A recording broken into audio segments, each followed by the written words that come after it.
And welcome back to the Second and Two podcast. I'm your host, TB. I got my co-host, producer extraordinaire, Jody. What's up, Joe? Not much, man. We're here.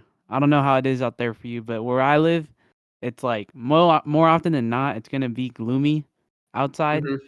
And I swear, every time I have a day off, it's always gloomy. I can never go out there and like lay down on the beach and just chill. But I mean, we're here. It's a good day. We're back. We got our last one of these things, which is kind of wild. That's been 8 weeks already. I agree. Yeah, we've broken down almost the entire league now. Yeah. We're getting to the end here, and we're our last division, the NFC West, probably one of the, I would say, tougher ones to predict in recent years. It's been kind of all over the place with the teams. I love to give you the tidbits, so we might as well just dive right in right now. All right, sounds good. All right, so number one, did you know, Jody, the Panthers, Saints, and Falcons were all a part of the NFC West at one time before realignment? When was that? So prior to 2002 is when the NFL went to 32 teams. And so that's when you had the realignment where it was the 4x4 in each conference. Yeah. Prior to that, it was kind of all over the place. A lot of the divisions had like 5 teams or 6 teams. So, but the NFC West had these 4 teams, the 49ers, Rams, and the Panthers, Saints, and Falcons were all NFC West. And then wild. Seattle was part of like the AFC West, I believe, and joined in. So anyway, 2002 is when this division became what it is now. Prior to that, though, Panthers, Saints, and Falcons, all a part of the NFC West. That's crazy. And now they're all in the NFC South. Mm-hmm. Which is funny because last week we talked about how it made no sense that the Bucs were part of the AFC West when they first joined. These teams were in the NFC West longer than the Bucs were in the AFC West. None of it makes any sense, but it makes sense now that they realigned everything. Everyone in this division has won the division since 2015. Every team in the division has taken a trip to the Super Bowl since 2008. I believe there was one other division that we said could lay claim to that. It was the NFC South is the only other division that's been able to say that all their teams went to the Super Bowl in that same time frame. Since 2001, the NFC West has represented the NFC a whopping 9 times, or 43% of the time in the Super Bowl. So nearly half in this century, since 2000, essentially, nearly half the time an NFC representative has been from this division, the NFC West. But the division is a combined 2-7 in those Super Bowl trips. So haven't had a lot of success when they get there. The AFC has loved to see an NFC West team, apparently. You've had the Rams are 1-2. They obviously lost to the Patriots in the early 2000s when the Pats won their first Super Bowl. Lost to the Patriots again nearly 20 years later in Super Bowl, what was that, 53, I believe? I don't remember. I know it was when Jared Goff was there with Gurley. Mm-hmm. And then they won, obviously, in Super Bowl 56 at home in 2021 against the Bengals. 49ers, they're 0-2. They lost the Harbaugh Bowl in 2012 when the lights went out in the Benz. Then they also lost more recently against the Chiefs. They lost to Patty Mahomes. The Seahawks are 1-2. They lost to the Big Ben final send-off for Jerome Bettis era Steelers in 2005. That was when they had Matt Hasselbeck and Sean Alexander. Sean Alexander. Way to go, Joe. And then they obviously beat the brakes off the Peyton Manning Broncos, as you know. Sorry. Right here. And then lost the next year against the Patriots. Obviously, everyone knows the Marshawn Lynch. Yep. It's kind of funny. All these Super Bowls are pretty memorable. I would say like maybe the least memorable of all the ones I've talked about so far might be the second Rams Patriots Super Bowl, but the rest of them were all like incredible Super Bowls, actually. Yeah. And even that Rams Patriots Super Bowl was close. It was just no one could score, and it was just tough to watch. But the rest of the games that I've mentioned have all been pretty good games. And then the Cardinals are 0-1. They also lost to the Steelers. Yeah. Jerome Harrison. 2009 or something. Yeah. So that's the Super Bowl record in a nutshell there with this division. The division has had at least one wild card every year since 2018. Those wild card teams are 3-3 in the wild card game on the road. So that's actually pretty successful going on the road. And one of those L's was actually the Cardinals losing to the Rams. So the division kind of eating itself there. Yeah. Then the Seahawks, or since the Seahawks famously won the division at 7-9 in 2010, it's consistently been one of the best in football. The winner of this division in that time period has had no more than 5 losses. So 5 losses has been the max. You haven't had like a 10-6 team win it, or a 9-6. Like since it was like, oh my gosh, this is terrible, the sky's falling. Basically every year the team that wins this division has been dominant and pretty much been a threat to go to the Super Bowl, as we've seen in the numbers. The 49ers have won the division 21 times. The Rams have won it 16 times. Obviously, those two teams have been in this division the longest, so that makes sense. The Seahawks have won it 9 times, and the Cardinals have won it 3 times. Now, keep in mind, the Seahawks and the Cardinals, they've only been in the division since 2002. So all of their division wins have come in that time. Seattle's actually won the division the most times since realignment, followed by the 49ers, then the Rams, and then the Cardinals. Yeah, that's what I got for you. You feeling primed? Yeah, ready to go?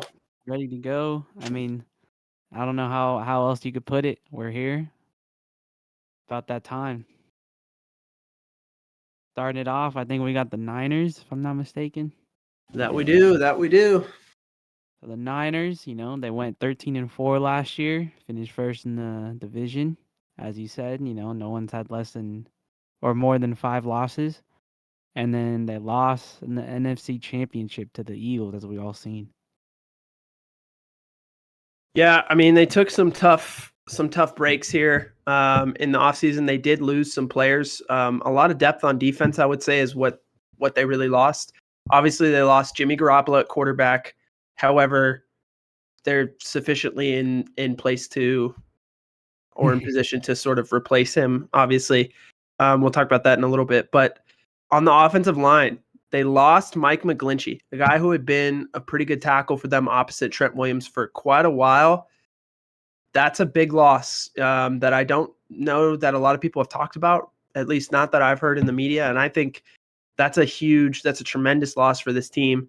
He was a stalwart opposite of Trent Williams. So you knew you had 2 legit tackles with those 2 guys. Yeah. So Colton McKivitz, who's going to be replacing him this year, is what it looks like, has a tall task ahead of him. A guy who hasn't played that many snaps is going to, try and be that guy now. So you also lost edge Charles Omonihu and Samson Ibukam, so 2 edge players for them that were pretty good last year.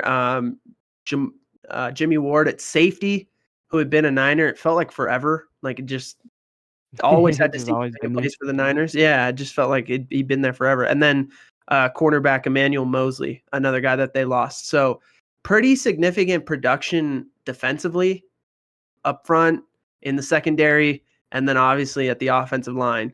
So there are some things that the 49ers needed to address in free agency. And I think one of the big things that they did is they went and got Javon Hargrave. They poached him from the Eagles. That was a huge signing because Javon Kinlaw did not look great in the NFC Championship game against the Eagles against the run. He struggled a little bit. So Javon Hargrave, I think, comes in, gives them a proven veteran D lineman to play in that spot and should help them against the run. They brought in Sam Darnold at quarterback, which is interesting. Another top pick to go with Trey Lance, and then the Mr. Irrelevant, Brock Purdy. And it's funny, in a room with two guys who both went top 3 in their respective drafts, Brock Purdy, who's Mr. Irrelevant, is the guy favored to actually win the job. So pretty significant there. And then they also brought in cornerback Isaiah Oliver and edge Clelin Ferrell to give them a little bit more depth there, replace some of what they lost both in the secondary and on the edge. Yeah, and some people that picked up in the draft too are looking at Jair Brown, safety, and tight end Cameron Latu. Quick question: is Cameron Latu is he a good run blocker? So it's kind of funny. He's from Alabama, played with Bryce Young, and he was known as like a true pass catching tight end there, split out a lot. Not really known as a blocker, but on this team, when you have George Kittle and you have Juszczyk and some of the guys that they have on this depth chart, I don't think it's the worst thing in the world that he's not a polished blocker yet. And this might have been the best place for him to go. Early, they can use him as a true receiving threat, and then let guys like George Kittle teach him how to block. I mean, there's no better tight end in the league to learn from when it comes to that. So I think this is probably the best place he could have gone. Yeah, I guess it makes sense. Let's see. Management coaching staff they have in the Bay. They got John Lynch, general manager. Head coach Kyle Shanahan, son of Mike Shanahan. Offensive coordinator Chris Forrester. And D coordinator Steve Wilkes. Yep. Having to, the last 2 off seasons, they'd had to replace their coordinators. Last off season, obviously, having to replace Mike McDaniel. This off season, having to replace D'Amico Ryan. So Shanahan's no stranger though to making those adjustments and replacements. Just like Sean McVay, those guys have both become used to guys heading out the door for better jobs. That's just a good thing. Obviously it's difficult to consistently replace time and time again, but it's a good thing if you're putting guys out the door. So Chris Forrester, Steve Wilkes, we'll see if they are up to the task this year in terms of replicating what they've done in years past. Looking at their projected starters up front, you've got the big fella Trent Williams at left tackle, one of the best, if not the best left tackles in the NFL. He's also, at the very worst, the most athletic tackle in the NFL. Sure. Can do the most. I mean, I think back to the game against the Packers a couple years ago in the playoffs when they had him going in motion as like a tight end and letting it run in split zone off of him. I don't know how many other tackles in the league are doing that. So he's definitely up there. Left guard, Aaron Banks. At center, they've got a nice little position battle, Jake Brindell and John Feliciano. Right guard, Spencer Buford. And then at right tackle, as I mentioned earlier, Colton McKivitz, and another guy there giving them some depth is Jalen Moore. So this O-line looks different. It looks different. There's no Daniel Brunskill. There's no Mike McGlinchey. Some of the guys who had been there for quite a while.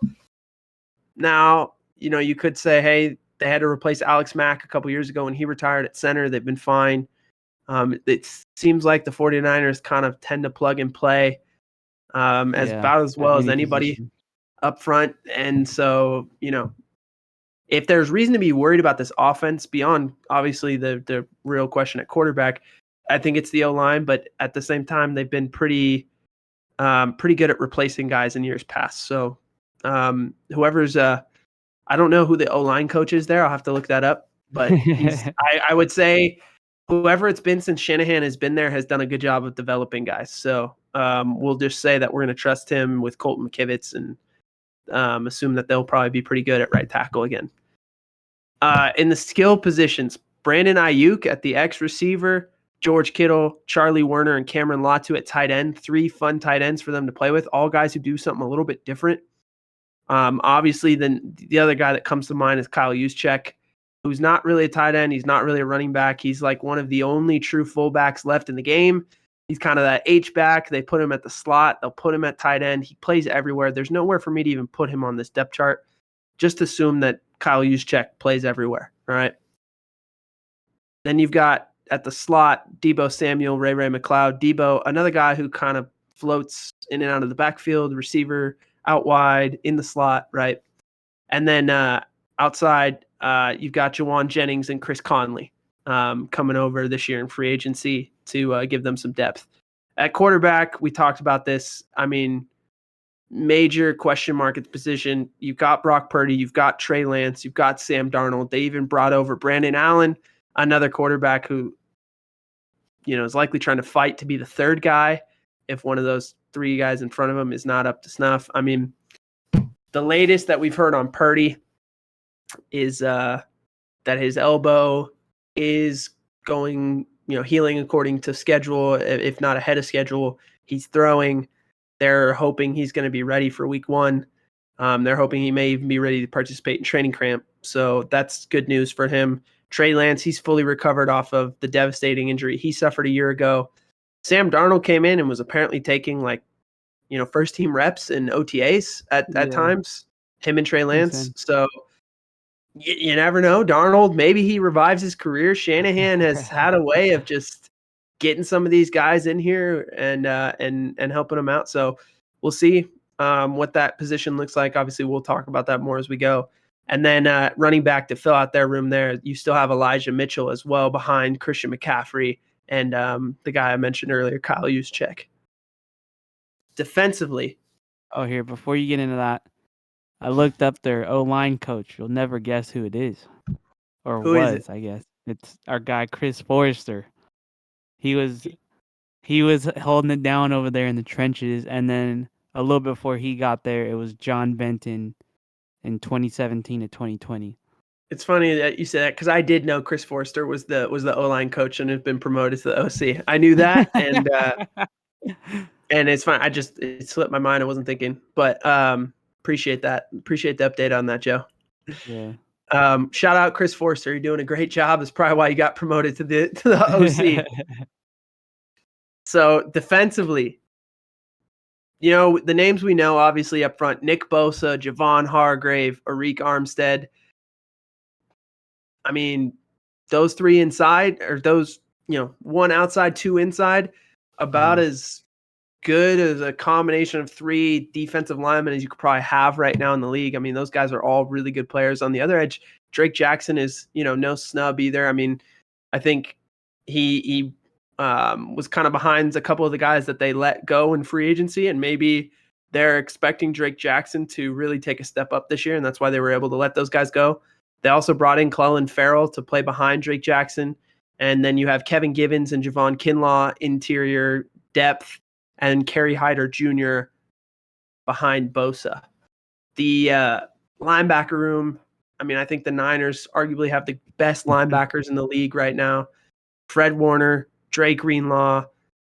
They also have a couple young guys that I would tell you keep your eye on. Demetrius Flanagan-Fowles, and then my guy D. Winters out of TCU. Played a great year this last year at TCU in college. Had a great Senior Bowl. Didn't play in the Senior Bowl game, but was really good in the week of practice. Yeah, so he practiced, and then I can't remember. I think he tweaked something, and so he left. After like 3 days of practice.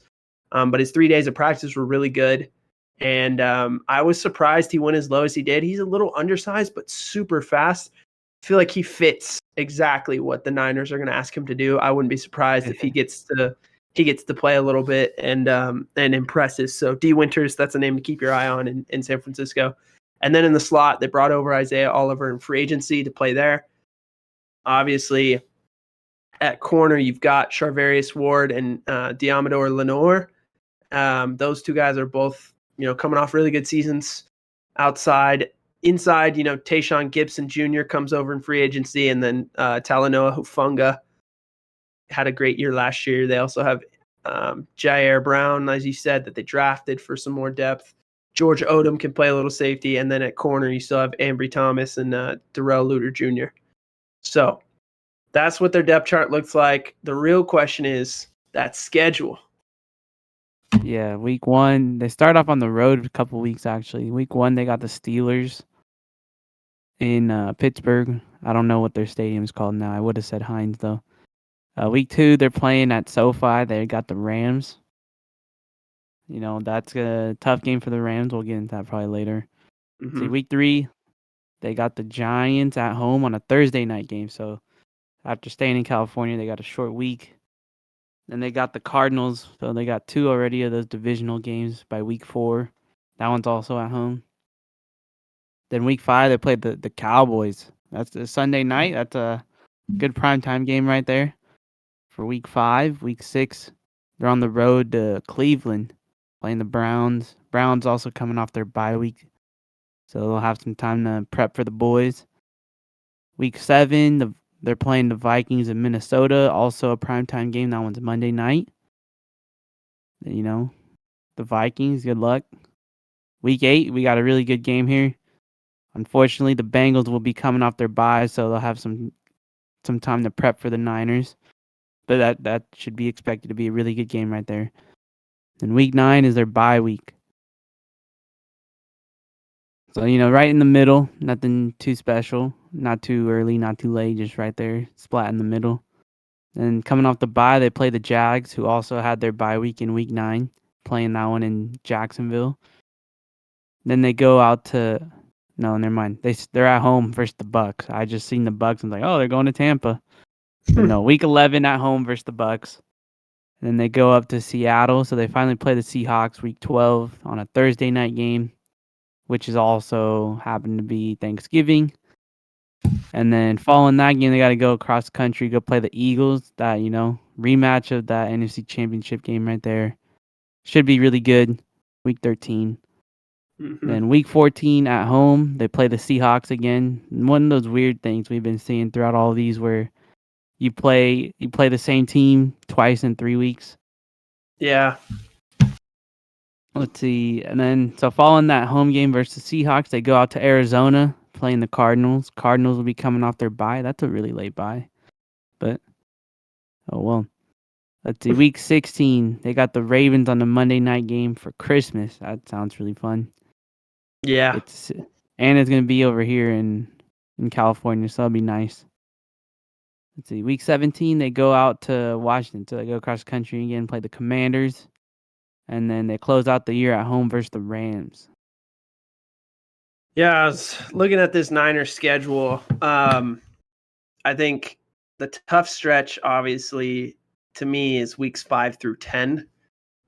They got the early part of the season is going to be really interesting for San Francisco, given the quarterback situation. A little bit of, we're not sure who's going to be playing and who's going to be doing what. But whoever is suiting up by that point, I would assume it's Brock Purdy by week 5. I think that's a worst case scenario for him based on everything we've heard so far. He's got to go play at home against the Cowboys on a Sunday night. He's got the Bengals coming off a bye.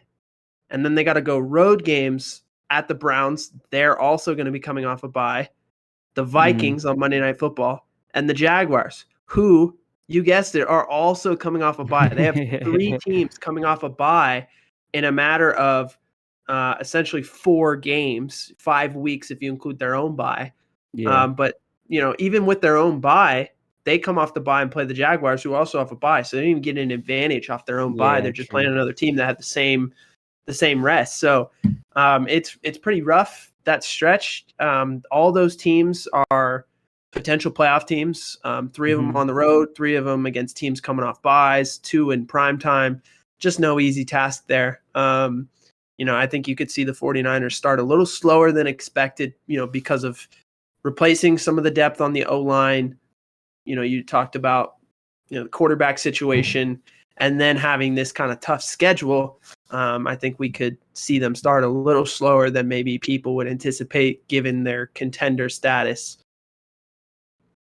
And in saying that, though, kind of looking at their easy stretch, I think their easy stretch is the first 4 games, the very first 4 games, because, you get to 2 games on the road, Steelers and the Rams, but to get the Giants on Thursday Night Football at home and the Cardinals at home. So, again, that opener at the Steelers is not an easy game.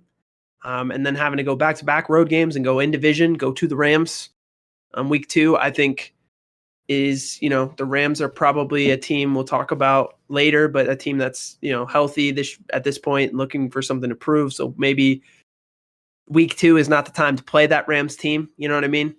So those first 2 games are kind of tough, but the next 2 are, I think, significantly easier. The Giants and the Cardinals, despite the Giants coming off of, their playoff year last year. We talked about them before and kind of what I think. But so I think it could be a 2-2, maybe 3-1 start for them. And then they go into that tougher stretch.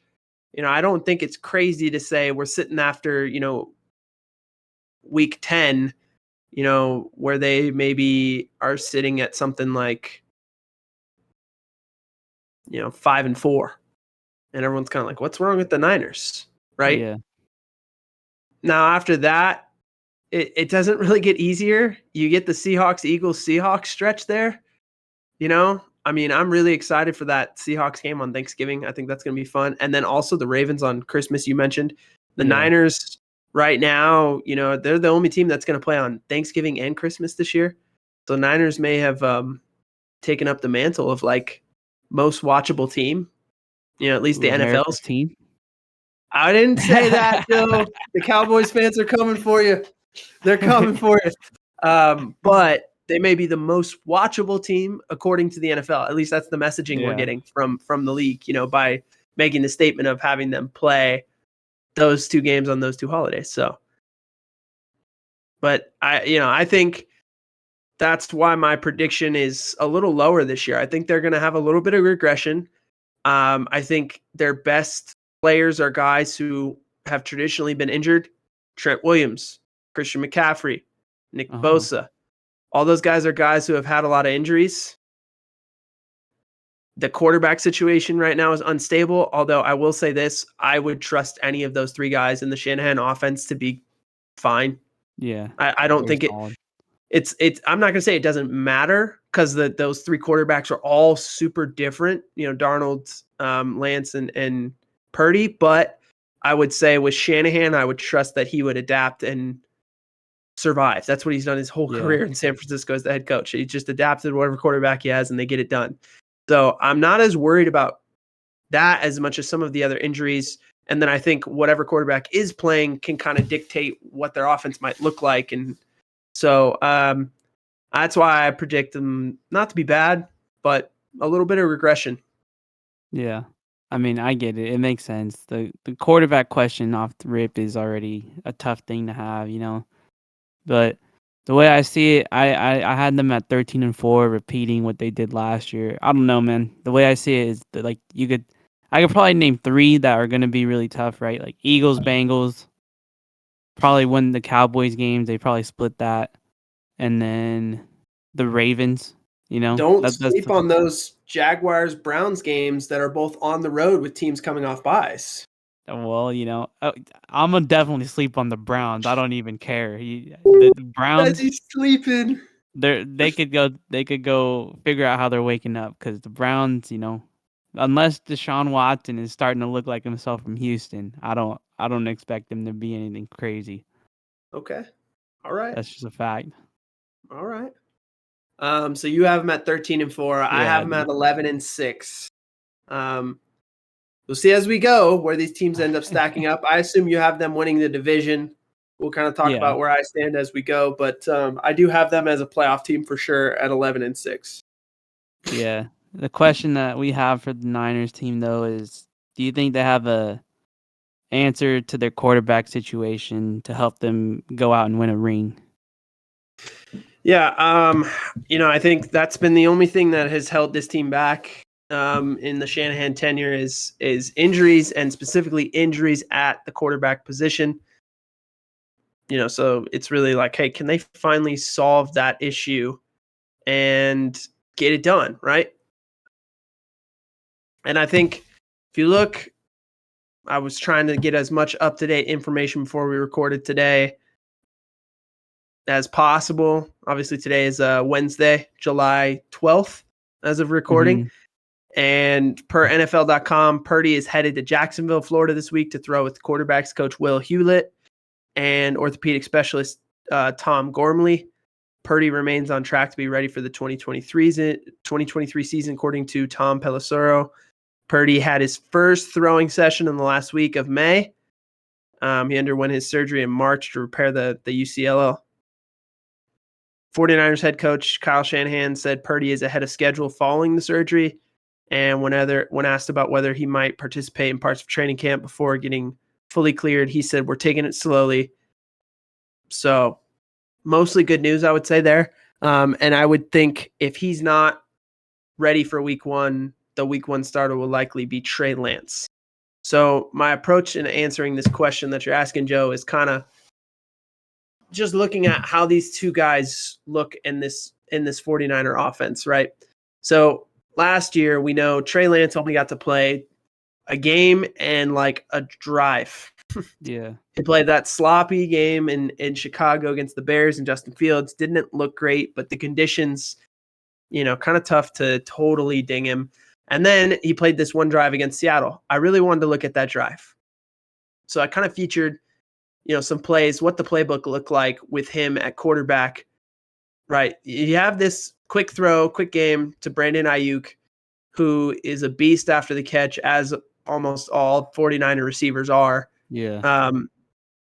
But Lance, I think he did a good job here in the early part of the year compared to his rookie year, where we got to see him play, of just getting the ball out of his hands, not holding on to it, doing too much.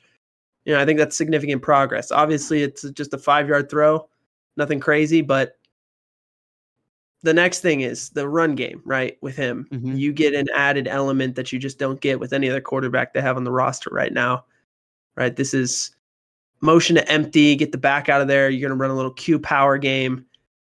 That's a nasty part of the offense that, like, if you can run that, you're getting that extra advantage, extra blocker. Everyone talks about the numbers in the run game. When you can do it with your quarterback, you're gaining something, right? Yeah.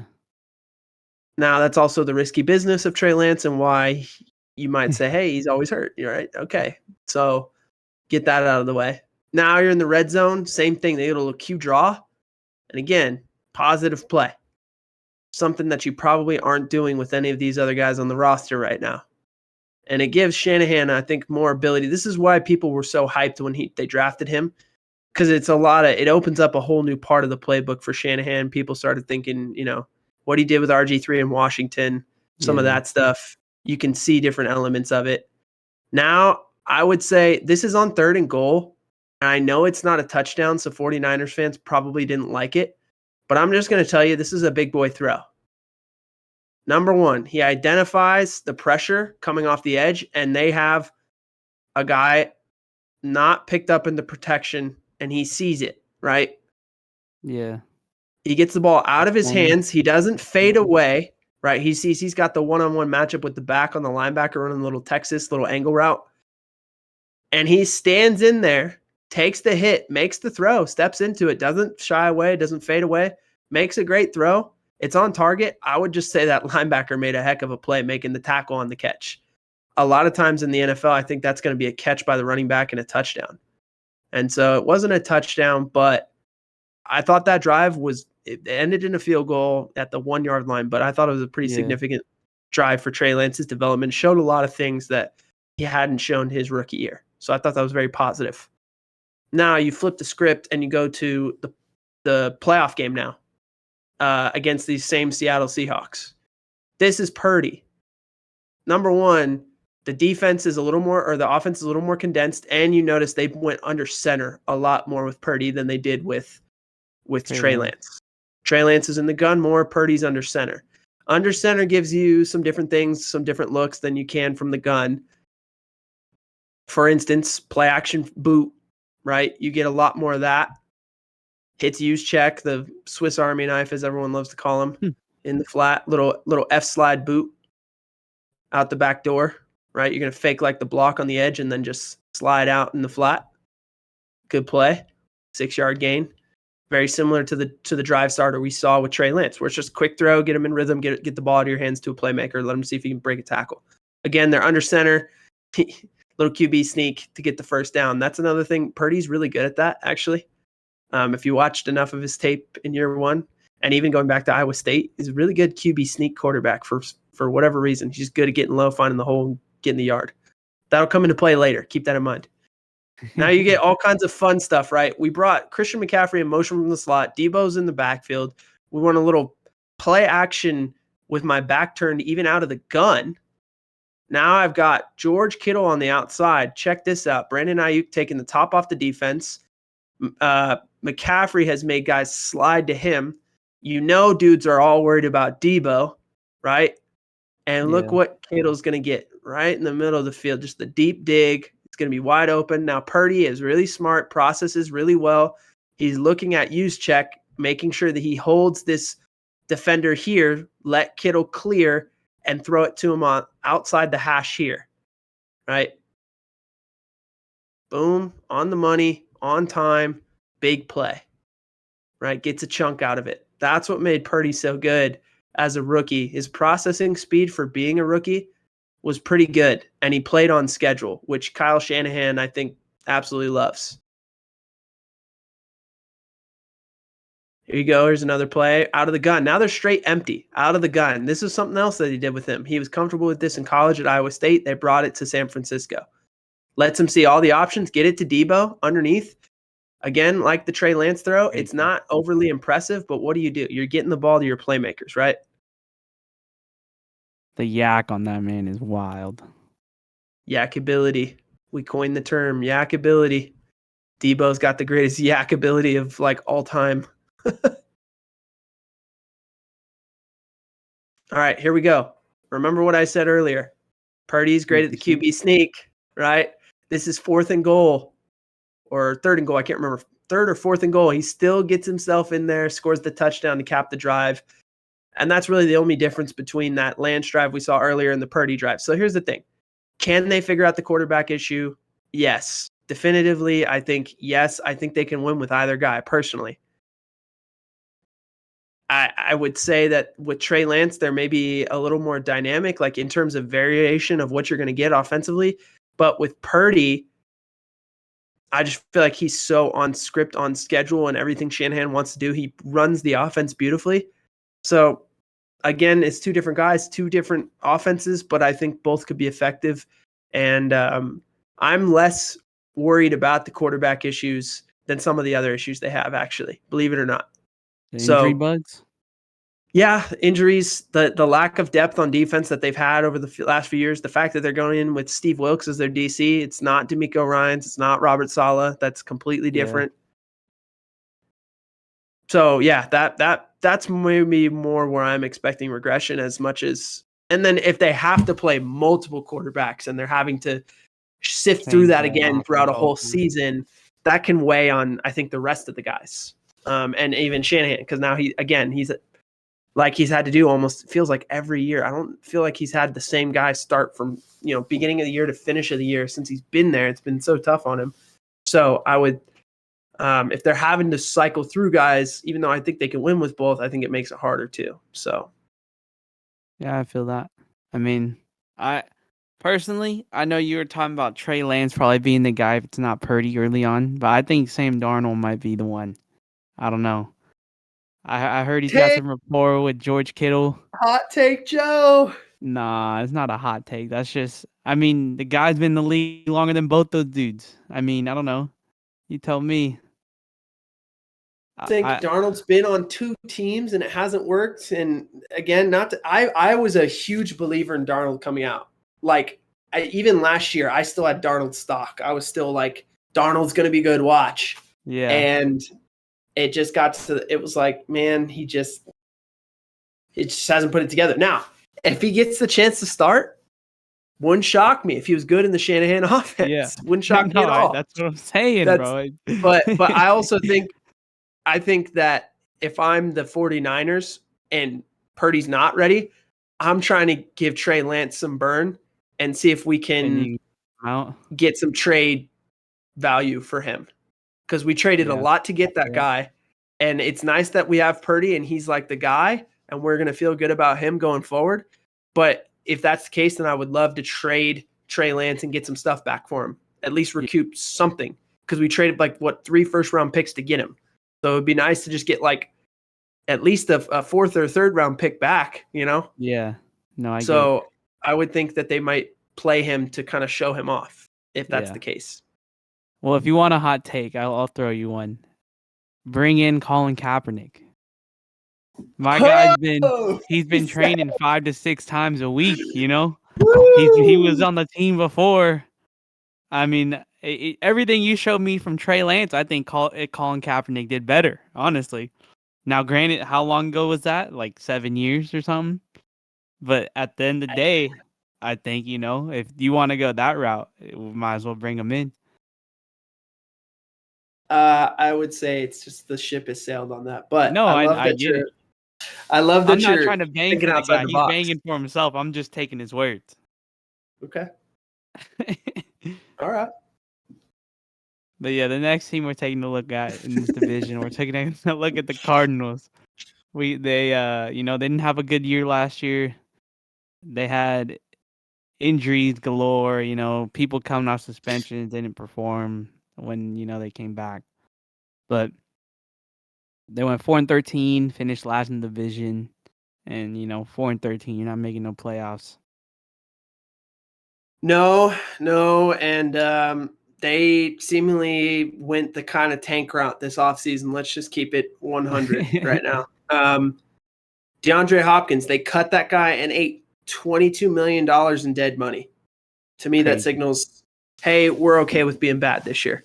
J.J. Watt retires. Rodney Hudson, I believe, I don't know if he officially retired, but Rodney Hudson was a pretty good center, and he's not on a team right now. I think he did retire. Justin Pugh at guard. Byron Murphy, the slot corner, who was like their best defensive player. Receiver AJ Green, another guy who may have unofficially or officially retired. I'm not sure. D-line, Zach Allen, another one of their better defenders last year. Edge, Marcus Golden, another one of the guys who gave him some production. They lost a bunch of veterans, dude, and didn't really replace them. They went in free agency and they said, all right, Jonathan Gannon, which Philly linebacker do you like? And he was like, Kaiser White. We're bringing him in. Okay, that's fine. They brought in a guard / center, probably play center for them, Hajalte Froholt. And then another former Eagles guy, receiver, Zach Pascal, to give him some depth. That's it. That's really all they did in free agency to replace all those veterans that went out the door. Now, I would say that their draft I liked, right? I mean, you can talk about that, Joe, but it still doesn't replace all those guys. Yeah, picked up some O-line and D-line here. We got tackle Paris Johnson, who we talked about. He's out of Ohio State. Yeah. Yeah, I liked him. And then edge rusher BJ Ojolari. People who made those moves that we've talked about so far. General manager Monty Ossenfort, head coach Jonathan Gannon. Who was it before? I don't remember his name. Their head coach? Yeah. It was oh my gosh, I can see his face and I can't remember his name right now, from Texas Tech. He coached Pat Mahomes at Texas Tech, and I'm just drawing a complete and utter blank right now. I'm sorry. The only dude that comes to mind is Kingsbury. I don't know if that's Cliff Kingsbury. That's who it was. Okay. Yeah. Thank you. O coordinator is gonna be Drew Petzing, and D corner Nick Rallis. All right, so I've got some good stuff on this one for you, Joe. Yeah, let's hear Nick it. Rallis, only 29 years old. Shout out to him. He was a really good linebacker for the Minnesota Golden Gophers. Jumped right into coaching when he was done playing. Went and GA'd. I think it was Wake Forest for like a year. Then ends up with the Vikings as a QC, quality control, analyst guy for a year. Then he's like the assistant linebackers coach for a couple years. Then he goes to Philly and gets promoted to the full-time linebackers coach at Philly. He's there with them for 2 years. And then Jonathan Gannon, the Philly DC, takes the head coaching job in Arizona. And now he's the DC in Arizona at only 29 years old. That's like an enormous feat. Nowadays, the NFL has gone younger and younger with its coaches, which is cool. It's a good thing to see. And that's just the coaching profession feels like sometimes there aren't as many young guys getting in it as maybe there used to be, but the ones that are like more out in front. And I think it's pretty insane that this guy is a DC at 29 in the NFL. So shout out to him. Yeah. Gives me some juice and motivation, Yeah, I feel it. So, but getting to their depth chart. All right. It's not good. Left tackle, DJ Humphries is good. DJ Humphries is a franchise left tackle. Elijah Wilkinson at left guard. As I mentioned, Hajalte Froholt probably going to play center. Will Hernandez and John Gaines II at right guard, and then it'll probably be Paris Johnson at right tackle for now. So they have 2 tackles that I think project on paper to be like really good. The 3 interior guys, though, I don't really know if we're gonna like what we see from them. So we'll see. And they also still have Kelvin Beachum as another like kind of swing tackle if something happens. Looking at their skill positions, I don't know. It's looking thin. Yeah, I mean, Marquise Brown, I like. I just don't know if Marquise Brown has proven himself as a number 1 receiver in the NFL. I think I would have liked him better with DeAndre Hopkins and if he's like the number 2. Uh-huh. But, you got Zach Ertz and Trey McBride at tight end. The tight end room is good. Rondale Moore so far in the NFL has been a little bit more like gimmicky than he has been like true receiver. I think they use him in unique ways. Cliff did anyway. I would like to see him take another step as a route runner in this year. And then they also brought in Zach Pascal, another kind of slot guy. And then Greg Dortch is actually super underrated. I will give him that. He had a really good year last year, probably one of the few guys on their team that had like a legitimately good year. So I think it's not that their receivers or the skill guys are bad. It's just kind of thin. And I think you're asking guys to play up, Yeah. So those guys need to get better, and they do. They got to play up. And then at running back, James Conner and Corey Clement. Conner's been good for them as the lead back, better than probably anticipated. Corey Clement was a guy who filled a significant role in the Eagles team that went to the Super Bowl in 17 or 18, I think. Sure. And he, he's a fine backup. Again, nothing that's getting me overly excited with these skill guys. And then it's going to be Colt McCoy probably to start the year, it looks like. And then Kyler will come back at some point. That's a whole other question in itself. Like if they're tanking, do they want Caleb Williams? I mean, they kind of did the thing where they were like, okay, we have Rosen, and then they drafted Kyler. And then if you go draft Caleb Williams, now if Caleb Williams is the truth, then it's probably all worth it. But that would be the 3rd guy you've drafted, top 5. And, even if it's not Caleb Williams, if it's Drake May or whoever, then they want a different quarterback. I don't know. So offensively, I don't feel great about what they've got. Defensively, I think I feel even worse. On the edge, I'm just being honest here. BJ Ojulari is a promising young player out of LSU. I do like him. With Myjai Sanders behind him. Inside, Carlos Watkins, Lecky Fotu, Rashard Lawrence, LJ Collier, Kevin Strong, and then on the other edge, Cameron Thomas and Dennis Gardeck. Could those guys all develop and be better players than they were last year? Sure. A lot of those guys, I'm going to guess you don't know their names, Joe. Yeah, I know BJ Ojulari, and apparently he's a rookie, so I mean, that tells you a lot. They're young up front. I mean, they're really, really young. They lost some significant guys. Like I said, Zach Allen and Marcus Golden and guys that went out the door that were really key contributors. So at linebacker, I do feel better at linebacker for them. They're going to have, Kaiser White and Zaven Collins. Those two are a really good linebacking core. And then Isaiah Simmons is going to play, looks like more just like nickel this year. Just the nickel, like hybrid safety backer guy, which I think will be good for him, and it'll be good for the Cardinals.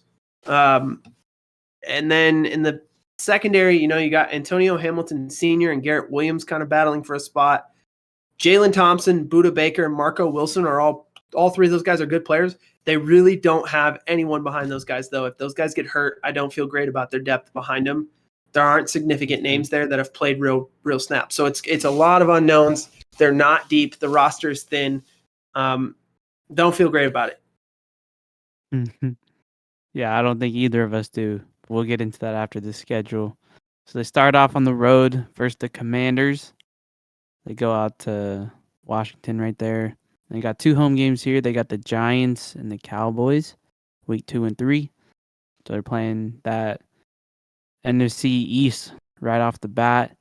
Then week 4, they go out to San Fran, play the Niners. Following that game, it doesn't get any easier. They play the Bengals week 5 at home. And then they get a couple road games following that, going out to LA, playing the Rams week 6. And then week 7, they go out to Seattle, play the Seahawks. So they get all those games out pretty early. That's something rare that we haven't really seen, where the division gets out that quick, where they play all of them. Mhm. And then, so week 8, and still tough. I'm assuming 4 through 8 at least, or maybe 3 through 8, but that's my guess for tough. Let's see. Week 8, they got the Ravens at home. I don't know if I said that one yet. And then following that home game, they go out to Cleveland and play the Browns. And then, they finally get a game that, looks promising for them. They got the Falcons at home, week 10. And then following that, they go out to Houston, another game that looks, pretty good. Helps them out a little bit, Texans. And then following that, they got the Rams at home. So they finally get another divisional matchup right here, week 12. And then week 13, they go out to Pittsburgh, play Steelers, and then following all of that, they get their bye week, week 14. Now, I'm assuming they would wish that was a Late little bye. earlier, but, Yeah. that's the luck of the draw right there. And coming off that bye, it doesn't look any more fun. They get the Niners at home. And then they get a couple road games. Week 16, they got to Chicago. Another game that looks like it could be something, maybe. Who knows? And then week 17, they go out to Philly, and not any better than anything else that we've looked at so far. And then they close out at home versus the Seahawks. You said it, Joe. I mean, you're right on. I totally agree with you. Weeks 3 through 8, man. They get home games against the Cowboys, the Bengals, and the Ravens. Yeah. They get road games against the 49ers, the Rams, and the Seahawks. So basically they have to play all their road divisional games in that little stretch, and then the home games are against 3 of the best contenders in the NFL outside of their division. So Yeah. I'm really not sure they can even win one of those games. I really think it's almost I would pick them to go 0-6. If you were asking me what would I put money on, I would put money on 0-6 in that stretch for them. Yeah, I feel it. Which is a huge blow to any idea of them having success in Gannon's first year. Let's just say you win the first 2 games. Even if you won the first 2 games and you're 2-0. If you go 0-6 in those next 6 games, now you're 2-6. Yeah. Going into, week 9 at the Browns. It's just not a recipe for you to have okay, we're going to be good this year. I just don't think it's happening. That schedule, as much as anything else, makes it tough. I mean, they get a little bit of an easier stretch weeks 9 through 12. They got the Falcons, the Rams at home, the Browns and the Texans on the road. Probably the easiest stretch. Maybe they pick up a couple wins there. Maybe they go 2-2, right? Yeah. And they can pick up 2 wins there, and maybe they start the year 1-1, and that's where you get 3-14, if you ask me. Yeah. I just don't think they're going to be very good. I think they're going to Yep. be a top 5 pick type of team. And I think they may be drafting Caleb Williams or Drake May come April. So You would go QB for this team? I think that the Kyler Murray experience was heavily tied to Cliff Kingsbury. Yeah. And I think firing Cliff Kingsbury makes it much easier for them to move on from Kyler. I think the amount of money they're paying for him. Yeah, insane. With the stuff that's kind of come out with the clause, the contract, studying film and all that stuff that was weird last year. And then he's injured again, and it seems like he's injured every year. Mm-hmm. He's smaller, so that's always a thing that people talk about, and his durability and his ability to see over the line of scrimmage and all that stuff. Yeah. There's a lot of, I think Kyler's been as successful as we could have hoped for. I mean, he's a good player. Yeah. I don't necessarily know that it's a reflection on him, the player, as much as it is the Cardinals maybe just saying it's time to reset again. And they fired Cliff, and I just wouldn't be surprised if they trade Kyler and try and draft, like I said, a quarterback top 5, and that's where they kind of go with it.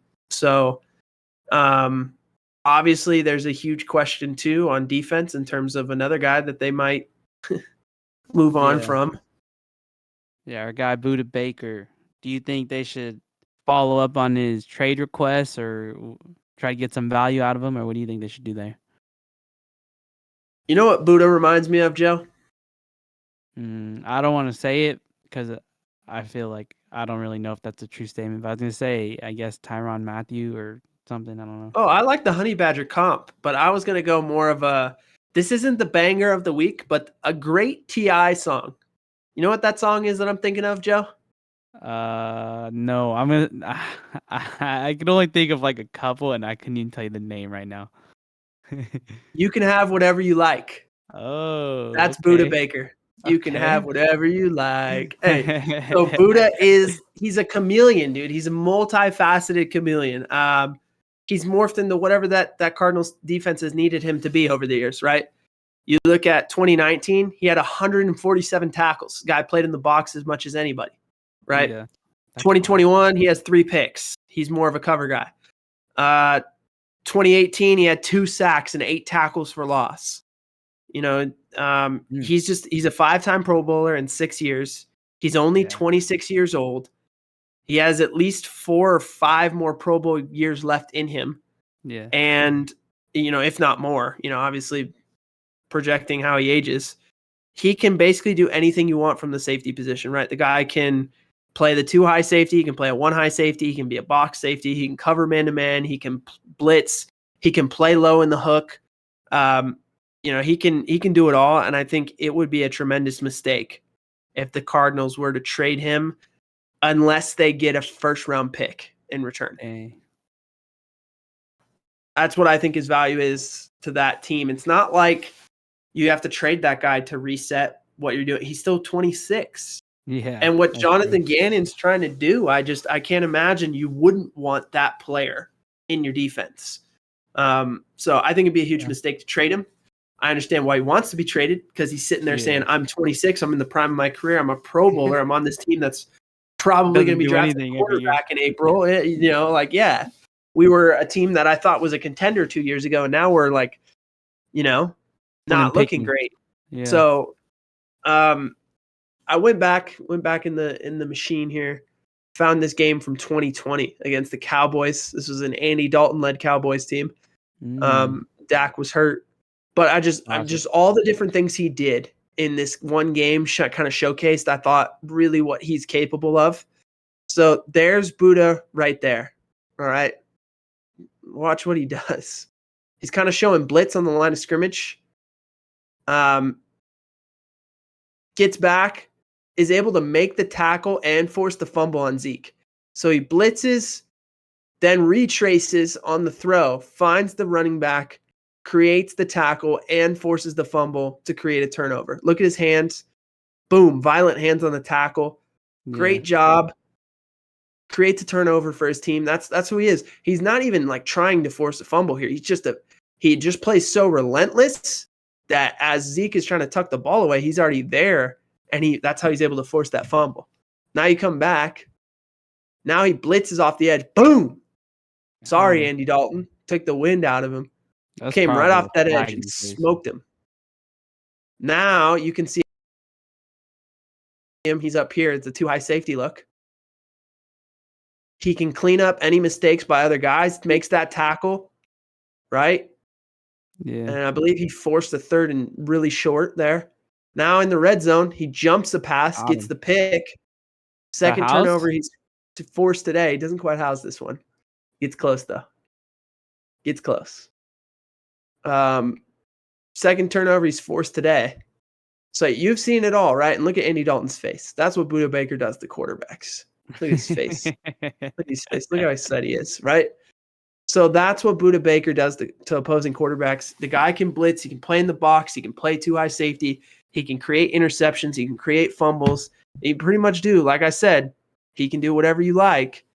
And I think it would be a real mistake for the Cardinals to get rid of this guy this early into his career. So I don't know. The NFL is not the NBA. It's not like the star can request a trade and get his way. We'll probably see Dame traded to Miami here pretty quick. But I don't know that Buda can just request out and they're just going to trade him.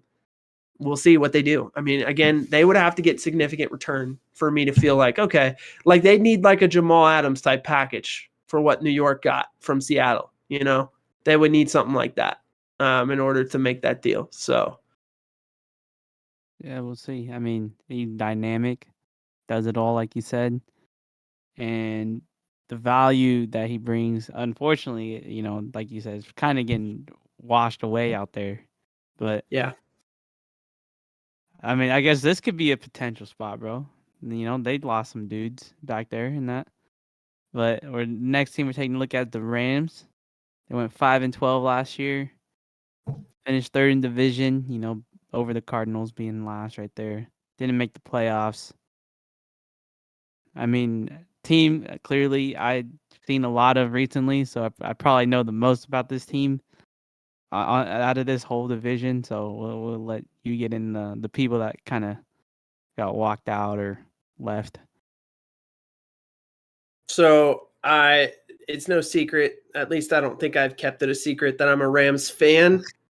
So understand the most difficult part of this exercise for me is putting aside the fandom and Yeah. simply being an analyst here, just looking at this team and just saying, okay, what's their, and even with that, people probably still assume that I've not done that correctly because I'm much higher on them, I think, than many of the media counterparts to this podcast. I think a lot of other people are assuming that they're going to be bad.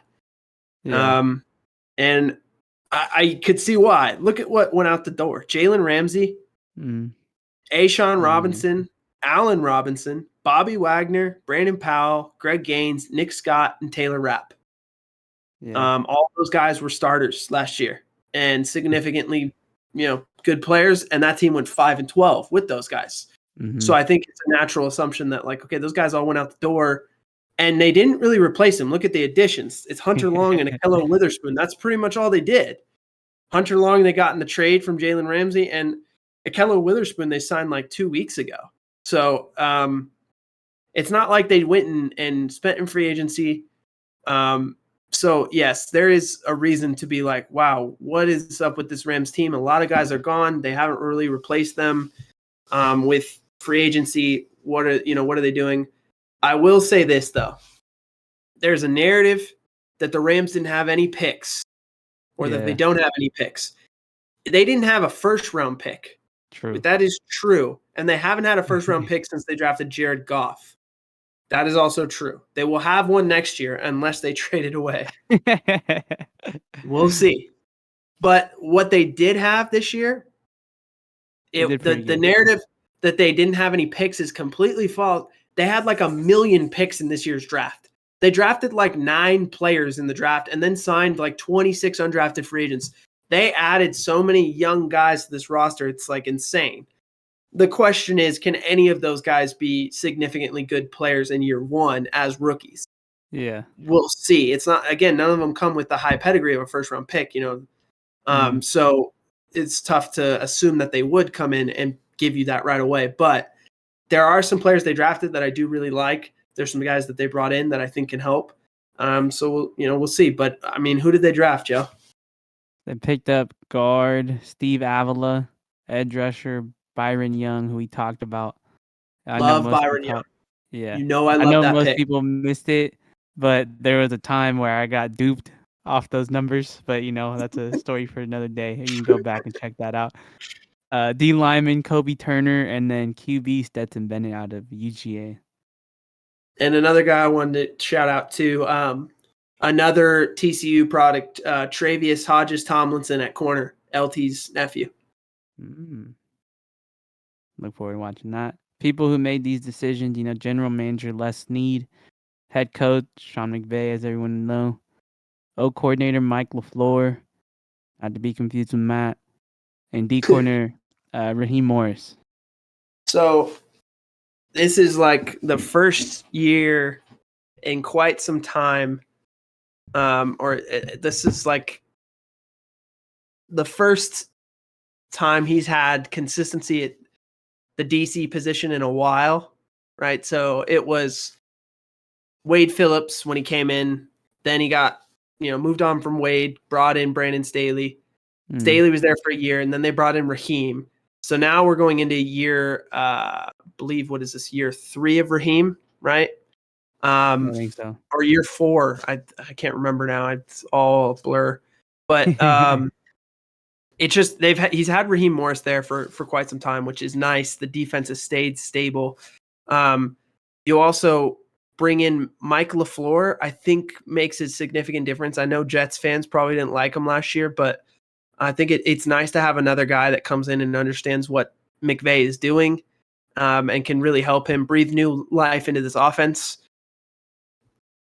Then looking at the depth chart, I think one of the areas of tremendous growth for this team is going to be the offensive line. Last year, they started 13 different combinations in 17 games. It's one of the most atrocious stats in terms of injury that you will ever see. It was like the most beat up offensive line of all time. Like they just literally couldn't keep any guy healthy. And after the O-line was that way, it just trickled down. Then it gets to Matthew Stafford.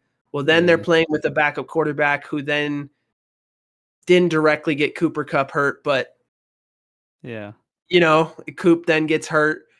Cam Akers was kind of up and down all year. Got up towards the end of the year. Skoranek was in and out of the lineup. Van Jefferson. I mean, every single player on this team, it seemed like, was hurt at some point on their offense, but it really started up front and trickled down everywhere else. So I think, number one, bringing back Joe Noteboom at left tackle, I think has potential to be a very good player again. He missed almost all of last year because of the injury. That's a huge guy to bring back. Alaric Jackson behind him is also a player who had some good reps, and then he also got hurt. So it's nice to have both those guys back and healthy. At left guard, Steve Avila, who you mentioned that they drafted. He was their first pick in the draft. Projects to start at left guard right away. Projects as a really good player in this offense. I think he'll be fine as a rookie. And then Tremaine Ankrum is another guy who, spoiler alert, got hurt after playing decent ball last year. He can go in behind Avila at left guard. Center, it should be Brian Allen again. At right guard, Logan Bruss and Coleman Shelton are in a bit of a battle. Anticipated that Logan Bruss should win the job. And then at right tackle, Rob Havenstein, the only guy who's just been there forever. It seems like he's been the right tackle since 2015. So he precedes the McVay era in Los Angeles. I mean, he goes back to the St. Louis Rams. So Havenstein's been there for a long time. I think they might have drafted his replacement this year, though. Out of Georgia, Warren McClendon Jr. is the backup right tackle. Keep an eye out for him. He could end up being the guy that replaces Havenstein long term. I think he's got that kind of ceiling. Even for a guy who was drafted in, I believe, I can't remember, 5th or 6th round, but he's got, I think, a decent ceiling. The skill position probably doesn't get anyone fired up, but I think it's important that a lot of these guys are healthy. Van Jefferson, Cooper Kupp, Ben Skoranek. Skoranek last year started turning into a little bit of McVay's kind of mover guy. Like he's kind of an H-back, fullback, tight end, receiver, slot. He can kind of do everything.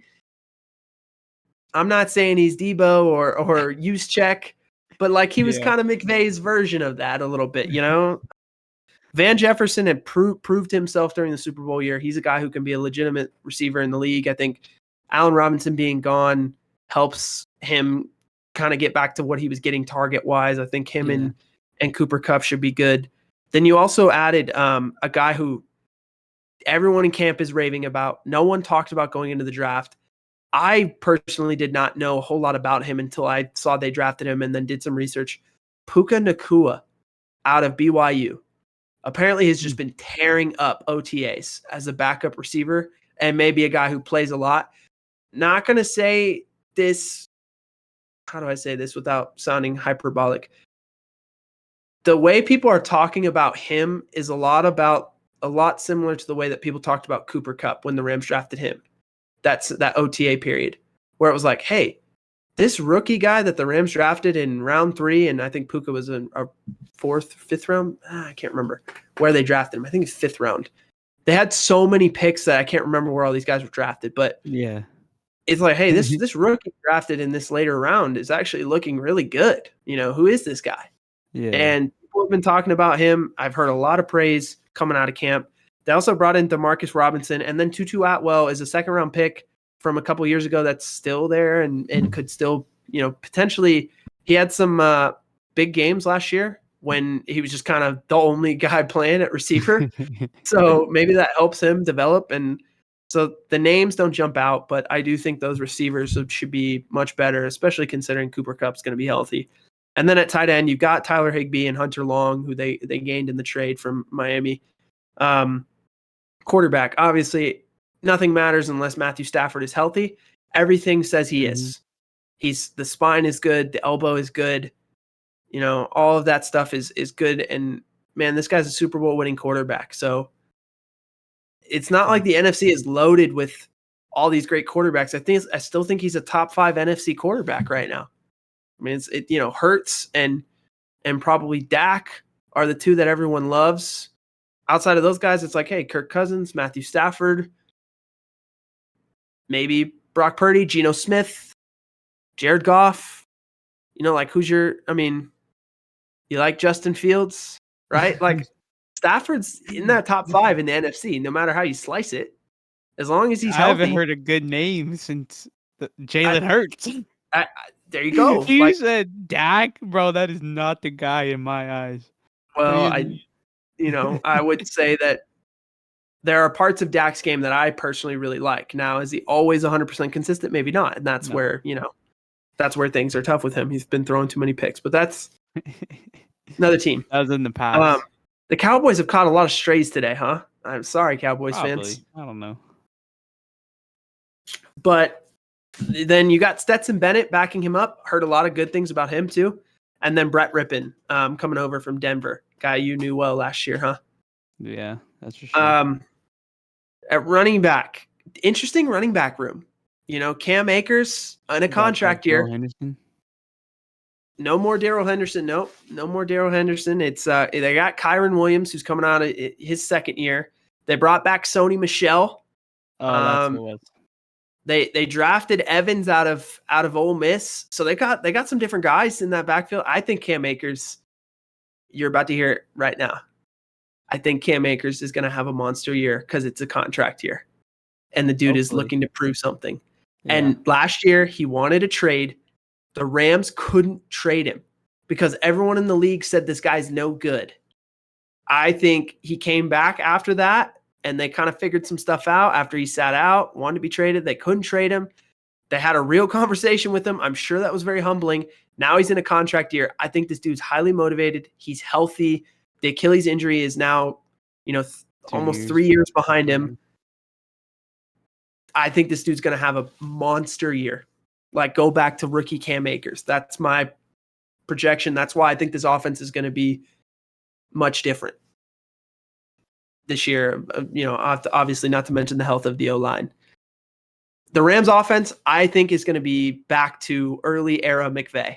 Stafford's going to be awesome. Kupp's going to be awesome. The O-line's going to be healthy. Cam is going to be running the ball. They're going to be creative with how they use Skoranek. They've got a second tight end now with Hunter Long that is legit with Higbee. I think the offense is not going to be the problem. I think this offense is going to be incredible again. The defense, looking at the defensive depth chart, I'm not sold on this defense at all. I think they're going to give up 1 million points because they're super young. There's talent there, but it's extremely young. Byron Young is probably going to have to start from day one on the edge. He is a guy that we did talk about when we talked about our edge players. He's older. He's more experienced. He's a little more seasoned. He's 25. He'll probably be more ready to start right away than any other edge guy they probably could have drafted. His ceiling may not be as high as some of those other guys, but his floor and his ability to play right away is there. I think he'll start right away. Daniel Hardy backing him up. Inside, Bobby Brown III, Jonah Williams, Kobe Turner.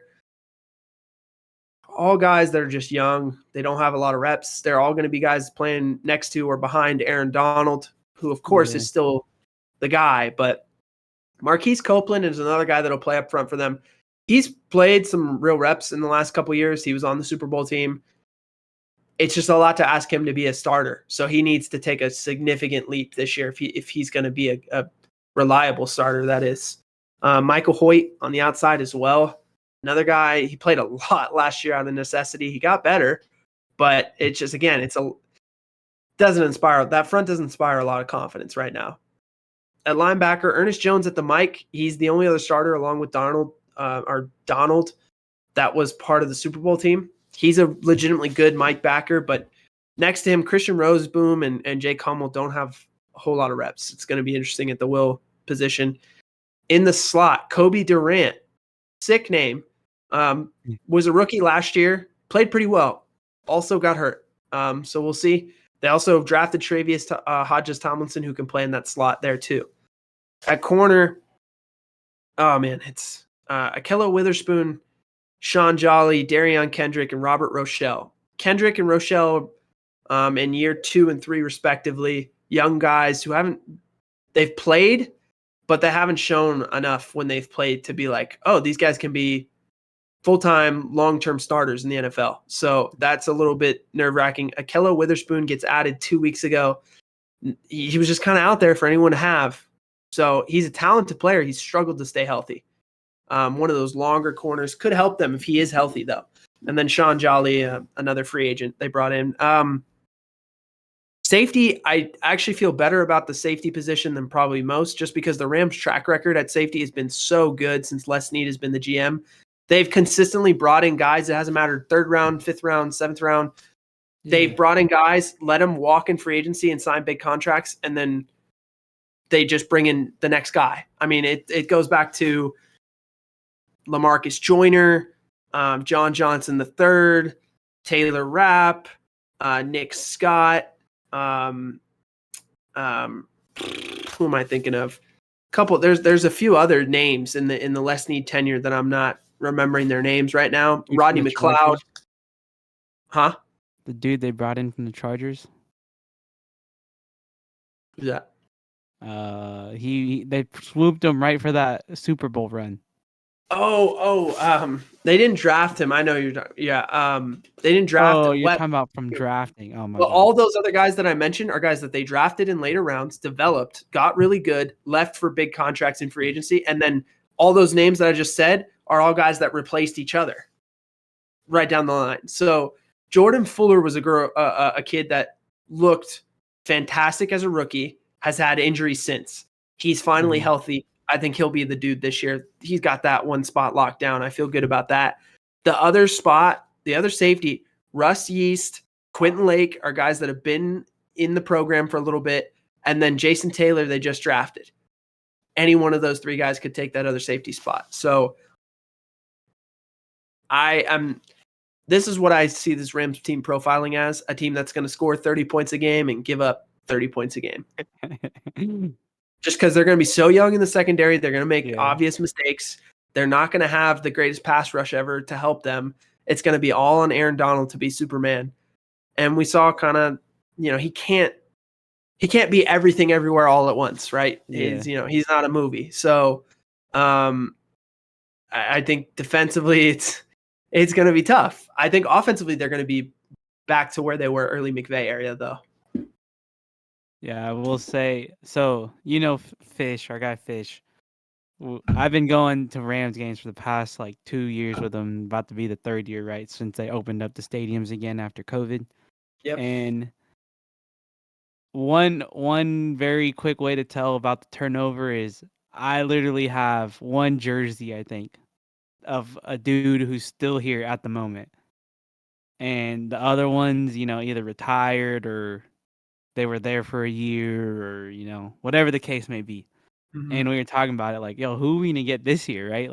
I was like, I might just have to get a Cup jersey at this point if I want someone who's going to stay. Because, I thought about Byron Young early just because we talked about him. I knew him, he's 0. Yeah. That's a cool number. Yeah. I've always been a fan of Fuller. I want his jersey too. I just haven't come around because they have... Yeah, exactly. It's just tough because the jerseys they have, you can go white or blue, and they don't ever really have the bone unless you're a guy, Yeah. So my bone jersey was Robert Woods, gone. I have Andrew Whitworth, retired. I have You know what's funny? The one jersey that I have of someone who's still here isn't even the normal color. It's like the army whatever. Oh yeah, So it's a green one of Aaron Donald. I yeah. have Von Miller. He was there for a year. You Yeah. know, at least he won a ring while he was there. I don't know. I don't know how you want me to spend that one. The only thing was cool about it is former Bronco. And when they played each other last year, I wore that jersey just because I was like, it's both. Yeah. Yeah, and I might have like a white Jalen Ramsey gone. You know, had that one for literally like 3 weeks. A rare find, and it at this point doesn't even matter anymore. Well, I mean, you could still rock it. We still love Jalen in LA. No, I get it, but it's like it's not the same. The guy's not even No, on the you're field. right. It's not. It's not the same. But after going on a little rant about how my jerseys are pointless now, the schedule that they're rolling with, they start off on the road versus Seattle. Following that game, it doesn't look easy. This is probably the tough stretch somewhere. Let's see. Week 2, play the Niners in LA. Week 3, they go out to Cincinnati on a Monday night game, tough and exposed to the whole world. Week 4, they got Indianapolis in their land in the dome. Week 5, they got the Eagles at home. I will say like that'll be cool if I get to go to that one and watch the Eagles live, but I'm gonna be sitting there just like, all right, it's the game. Week 6, they got the Cardinals at home. So by week 6, they got all their divisional games out the way. I'm looking for the opposites of whatever they were. Week 7, they got the Steelers coming off a bye. And week 8, another team coming off the bye. They got the Cowboys in Jerryland. Then they go out to Green Bay, play the Packers. And then that leads up to their bye week 10. Coming off the bye, they got the Seahawks at home. Seeing them again. Then they go out to Arizona following that, play the Cardinals. Week 13, they got the Browns at home. See, now that actually sounds like it could be a fun one. I know I dogged the Browns earlier, but this could be a competitive game right here. Week 14, they go out to Baltimore, play the Ravens. Ravens also coming off their bye. So if that game wasn't tough already, just add another layer to that. Following that, they got the Commanders at home. Commanders coming off a bye. Week 16, they play the Saints on a Thursday night game. Now, that's another one that sounds pretty good late in the year. And then they close out on the roads. Week 17, they go out to Jersey, play the Giants. And then they end the year in the Bay playing the Niners. Pretty much those bookends, week 2 and then week 18 for them. So, I think their tough stretch is going to be right out of the gate. I mean, you said it. To start on the road in Seattle, is not fun. You got to go to the Bengals on Monday Night Football. You got to go to the Colts. I will say, getting the Colts earlier, Anthony Richardson earlier in the season. We've talked about this before. Getting the rookie quarterbacks earlier is probably better. But then you also have the home games against the two teams that were in the NFC Championship last year, the 49ers and the Eagles. Yeah. So weeks 1 through 5, 4 out of 5 are against playoff teams from last year. 3 of the final 4 teams, 3 teams that were in the championship game last year. So it's a tough start. I mean, I think if they start 2-3, you're probably looking at that as like a win. I think 2-3 would be a good start considering the schedule. If it was 3-2, I would probably be looking at this team like differently. I mean, seriously, because that's a really tough start. I mean, that means if you're beating if you start 3-2, that means you had to beat the Bengals on the road in Monday Night Football or the 49ers or Eagles, right? Yeah. And in addition, the Seahawks on the road. So like you're winning 2 out of those 4 games plus the Colts game. I mean, that means you're looking at yourself like a little bit differently, Yeah. So I don't expect them to do that, but I would say 2-3 would be a good start. They have an easier stretch, I think, coming off the bye weeks 12 through 17. You get home game against the Browns, the Commanders coming off a bye, the Saints on a short week Thursday Night Football. Then you get road games against the Cardinals. that game in Baltimore with the Ravens off their bye is going to be, I mean, you probably chalk it up to an L. That's going to be a tough one. Yeah. And then the Giants. It's a nice stretch for the Rams before they finish out the year on the road in San Francisco. I think they have 5 very winnable games. Like I said, 5 out of 6. That one on the road in Baltimore with the Ravens coming off a bye is going to be a tough one. But I'd say you go 4-2 in that stretch. I think you're looking pretty good. So overall, I think this team, I said it earlier, I think they're gonna put up points. I do. I think their offense is gonna return to form, and I think their defense is just not gonna be. I think Raheem is gonna do everything he can, but I think they're gonna make young mistakes defensively, and I think it's gonna be a lot of bend don't break, try and force teams to kick field goals, and hope that the offense can outscore the other team. And for that, I think they profile as a 500 team, and I can't give them 8-8. So yeah, I went 9 and and the best 8. we could do is the average of us.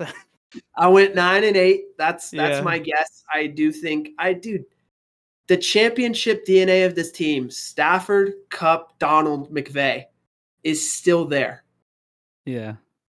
Those 4 dudes have had so much success beyond just winning the Super Bowl, having been to another Super Bowl, been to multiple divisional round playoff games.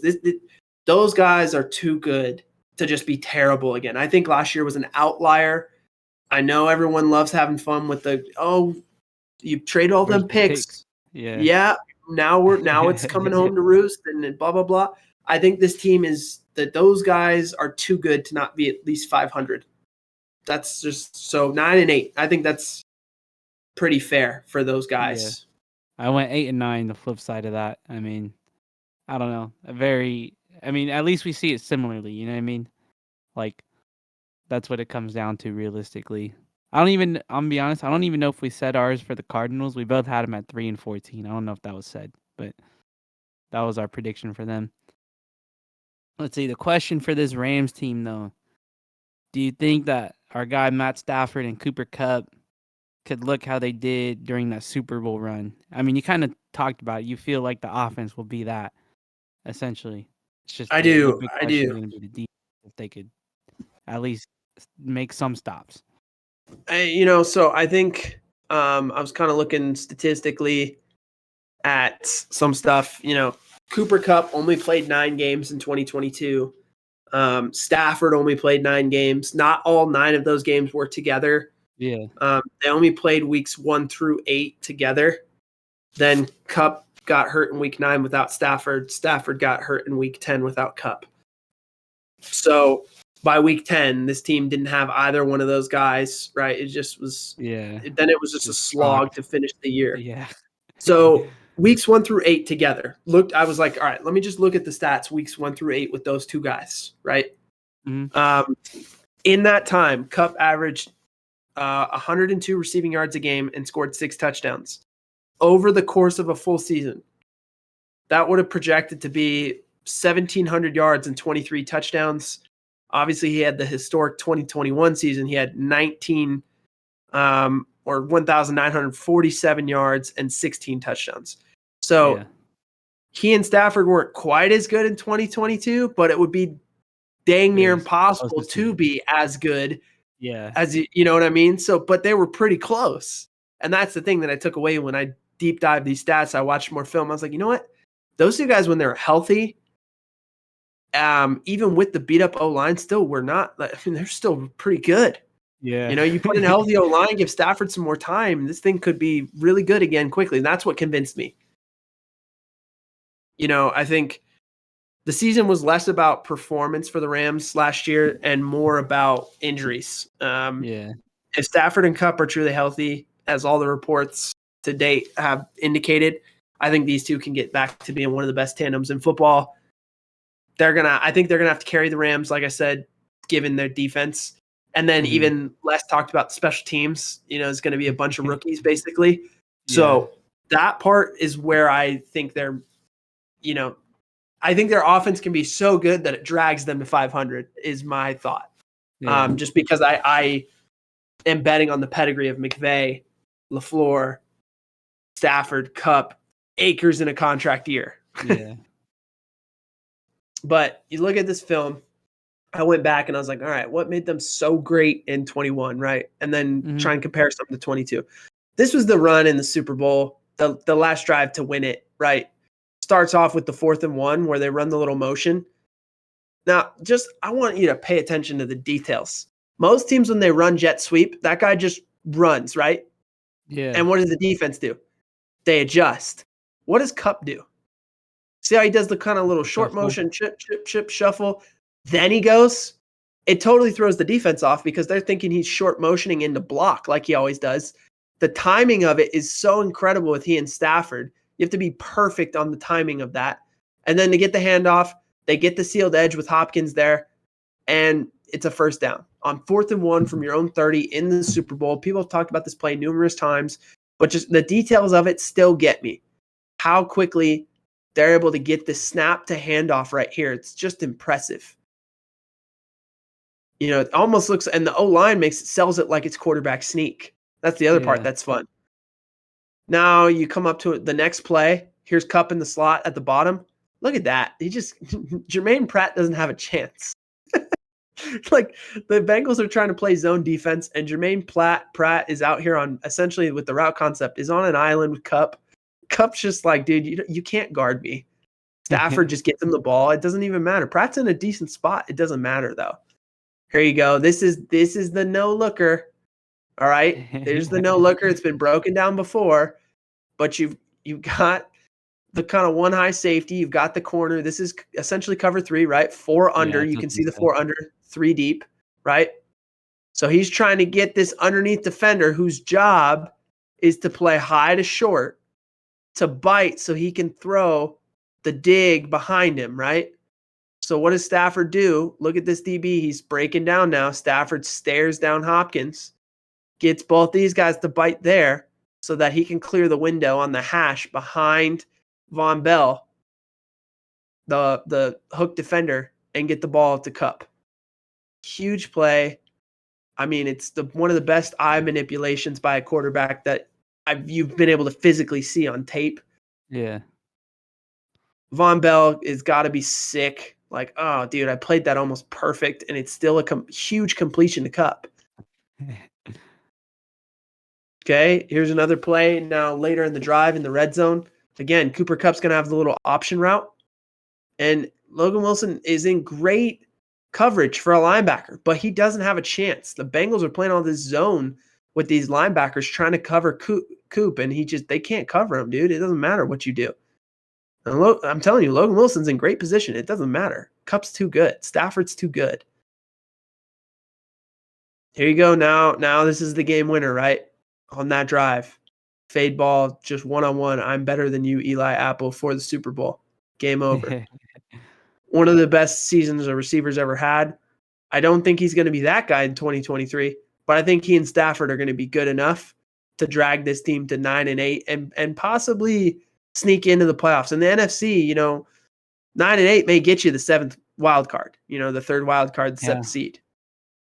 Yeah. So here's a play from last year. So then that's the Super Bowl tape from 2 years ago. Go to last year. What does the tape look like, right?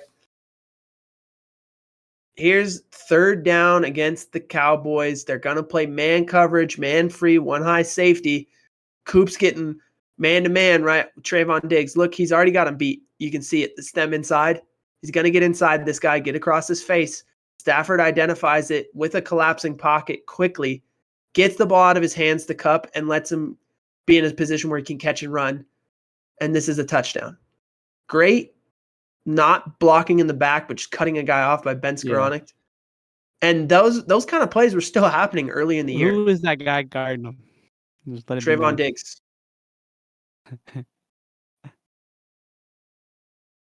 It was Diggs. Yep. Kupp burns him, bro.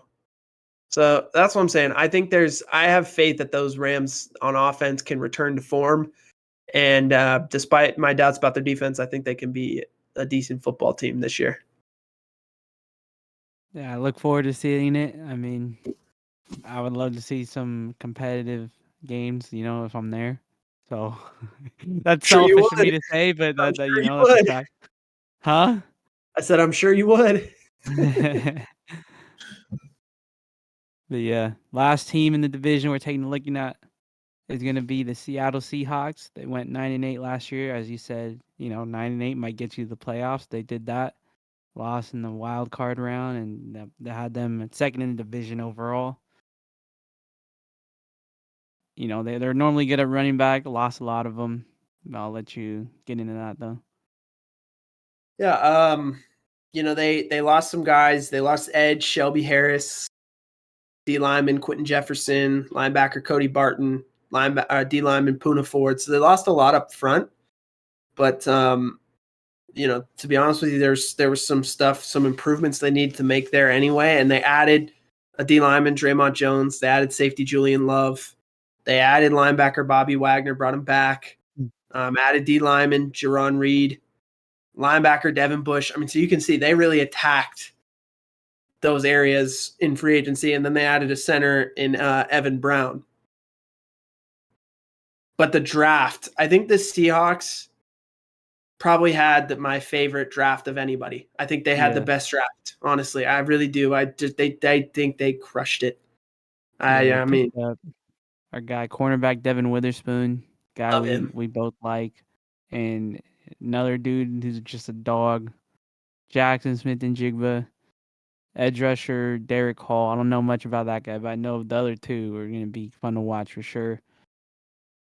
I mean, Smith-Njigba and Witherspoon, you remember, I had so much trouble with those guys, Addison and Christian Gonzalez. Yeah. Ended up being my number one at receiver in corner. But like Jackson Smith-Njigba and Devin Witherspoon ended up being like my 1A, essentially. I love both those guys. It was really hard for me. So I think they've got arguably the best receiver, best corner in the draft.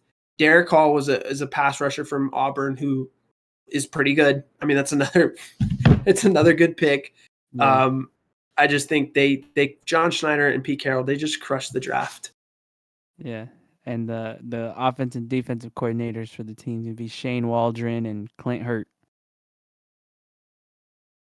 Looking at their offense, at tackles, they had two guys who were rookies last year that stepped in and played really well, better than you could have even expected. That might have been more surprising even than Geno Smith last year.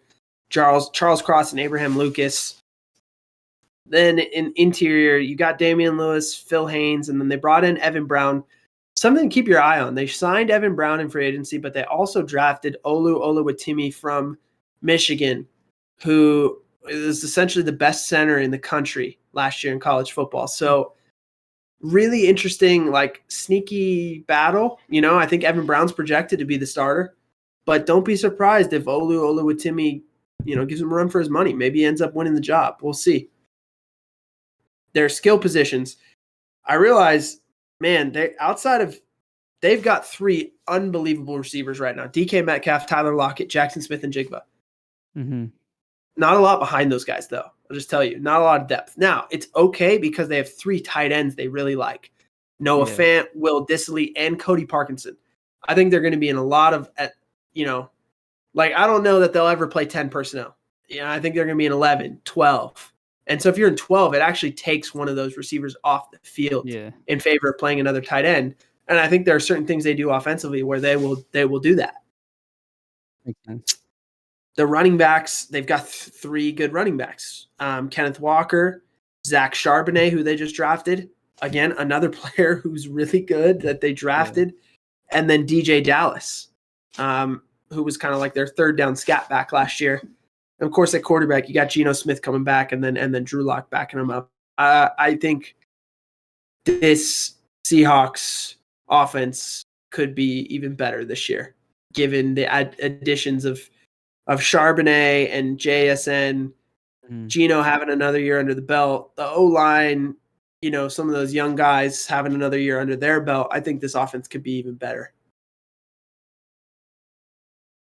Defensively, they kind of changed their stripes as the year went last year, schematically. I'm kind of curious to see what they're going to do, if they're going to go back to like Pete Carroll's love of 4 under 3 deep, or if they're going to play more 2 high stuff and what they're going to try and do.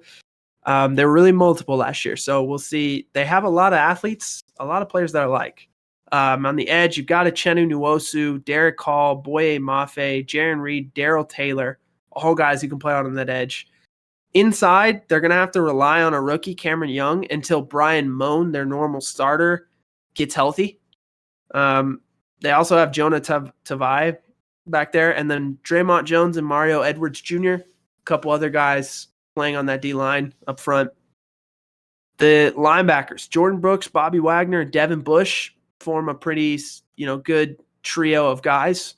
And then Kobe Bryant, another sick name, should play the slot corner once again. Their outside corners, Tariq Woolen and Devin Witherspoon, they're right there with the tandem up in the Jets for best young corner duo in the league.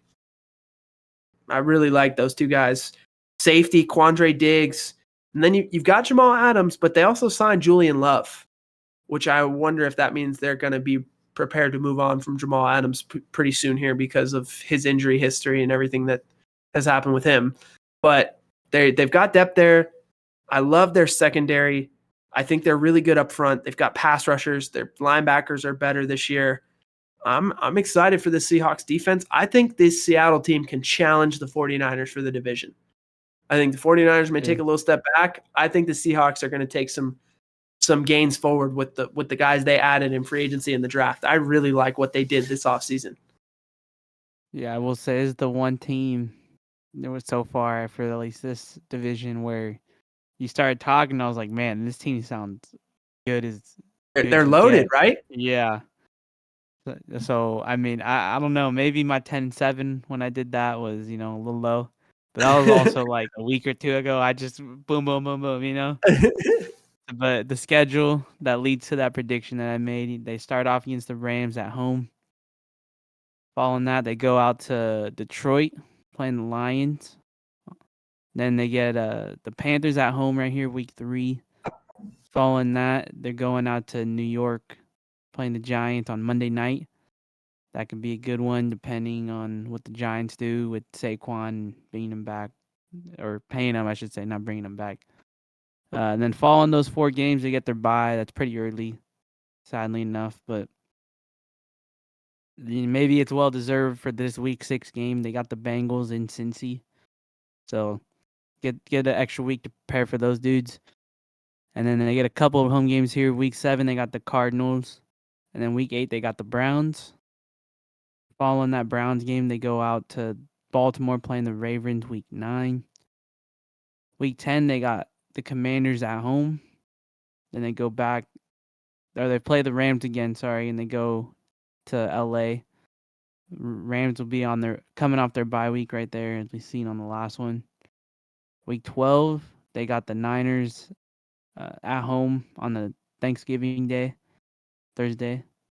See, week 13, they play the Cowboys Thursday as well. That seems like a bad scheduling thing to do, but two short weeks, I guess, back to back. Well, it's not really a short week if you play on Thursday and then again on Thursday. Yeah, but I mean, what are you gonna do after Thanksgiving though? You know what I mean? Like you're gonna take another day or they're extra. I'm assuming the day off. What they're gonna do. I don't know. It seems tragic though, for real. And Yeah, then following that Cowboys game, they go to the Bay, playing the Niners again. The sandwich, the twice in 3 weeks. I like that. The schedule sandwich. Yeah. Week 15, they got the Eagles, so they play the 2 NFC Championship games right there. Teams. Eagles is at home though, so they don't got to travel. Week 16, they go out to Tennessee. That's a team we haven't seen in this division yet, so that's cool. Playing Titans on the road. Week 17, they get the Steelers at home, and then they close out on the road in Arizona. So I think the meat of this schedule for the Seahawks is weeks 11 through 15. They got to play the Rams coming off their bye. Then they go back home to Seattle for that 49ers game on Thanksgiving. I don't know if I've been more pumped for a Thanksgiving game in recent memory. I think that Seattle crowd is going to be electric. I really think that game on Thanksgiving, and then obviously the game, another week and a half later, or whatever it is, 2 weeks later at the Niners, those two games could determine this division, and potentially that game on Thursday night, on Thanksgiving in Seattle, 12th man, all that stuff. I think that game, that's going to be a great game. I'm super excited for it. I think it really could determine who wins the division. And then obviously, they got the Cowboys the next week on the road. Like you said, that the schedule sandwich with the Cowboys on the Thursday night in between, then having to go play at the Niners again, and then the Eagles at home. That's a tough stretch, man. That stretch, I think, could determine, what we really think of Seattle. We're either going to come out of that stretch thinking, wow, the Seahawks are Super Bowl contenders, or they're probably a wild card team that's going to lose in the wild card round like they did the year before. I mean, that's really probably what we're going to come out of that stretch having a pretty good feeling about with them.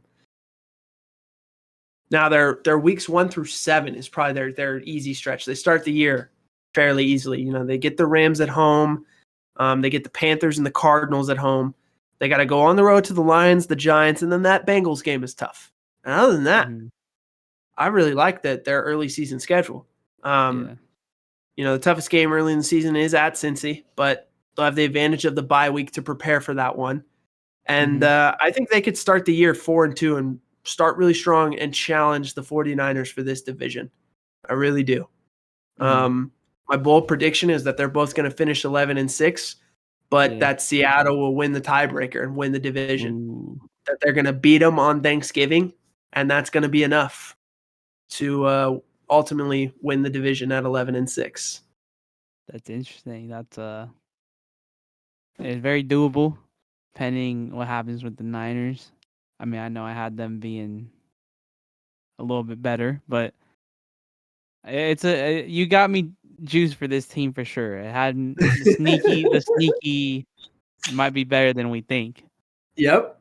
There's always, and I actually, I kind of played that card with the Rams, might be better than we think. I played that card with the Seahawks, might be better than we think. And then I think I kind of pulled the rug out from people who really love the Niners and was like, there might be some more issues with this team. I think,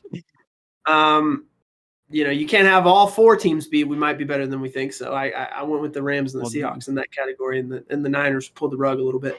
Yeah, I feel that. So a question for the Seahawks team is, do you think Geno Smith can improve his gameplay from last year to this year? I mean, it would be absolutely true to say that Geno had one of the most unprecedented years for a quarterback in NFL history last year. I think that's just a truth right there. He went from 5 total starts in 6 years while playing for 4 different franchises to throwing for 4,000 plus yards. That's crazy.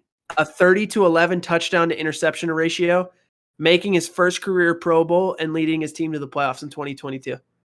I think about as good a story give him his flowers, give him a round of applause, give him whatever you need to give him, because it's about as good a story as I've heard in the NFL and quite some time, in terms of a guy just like rising to the challenge, seizing the moment, seizing an opportunity. It's like a great lesson to everyone out there who's like, I'm not getting what I want. I think I should be this. I think I should be that. I'm not getting the opportunity. Hey man, when that opportunity shows, you better, if you want those things, you better take advantage. And that's what Geno did. The opportunity showed itself. He was better than I think anybody, probably even Geno himself. You know what I mean? Like, I'm sure that guy's got he has to have incredible confidence in himself. But I would think even he didn't see 4,000 yards, 30-11 touchdown to INT. Like that's he didn't write back, bro. Yeah, there you go. I am happy for that dude. I mean, like on the Jets, he took a punch to the jaw. Like, I mean, he's had a real comeback. So I think this is all real too. That's the thing. I don't think it's a 1-year wonder. I think it's a real thing. And I think all the traits that Geno displayed in the Seattle offense are things that they needed. Like his processing was efficient. His mobility added some necessary layers to their offense. His deep ball was accurate. and he didn't try and force plays that weren't there. That's why he only had 11 picks, to 30 touchdowns. I think he needs to even raise the bar more for this. It's a young, talented Seattle team with the core that, like, if they want to be a contender, Geno's got to be just as good and even raise the bar, right? I went back and looked at, like, this Lions game was probably his best game from the year last year. So just some stuff. Number one, the mobility, right? Off the boot, fake toss boot action, get outside around the edge player to be able to create this throw. It's a great play. This is, again, the added mobility element to the offense. Get around the edge, find a wide open Tyler Lockett for a significant gain. Now we'll go empty, right? Processes everything, sees it, gets the ball out of his hands to a wide open DK Metcalf in the middle, and puts it where, like, if he puts it anywhere else, DK is not catching that, or it's an interception, or it's a pass breakup. Like, he puts it perfectly in the middle of the field where only DK could catch it, take the hit, and use his big body to make the play. Yeah. Now we come back. Little motion, little play action, deep drop. Again, rush is coming into his face, puts it on the money. The experience of playing in the league for so long, it, like, you can just see it in the reps. Great throw. I think they even called roughing the passer on that. There you go. They run the ball on this play. Don't get much, get a couple yards.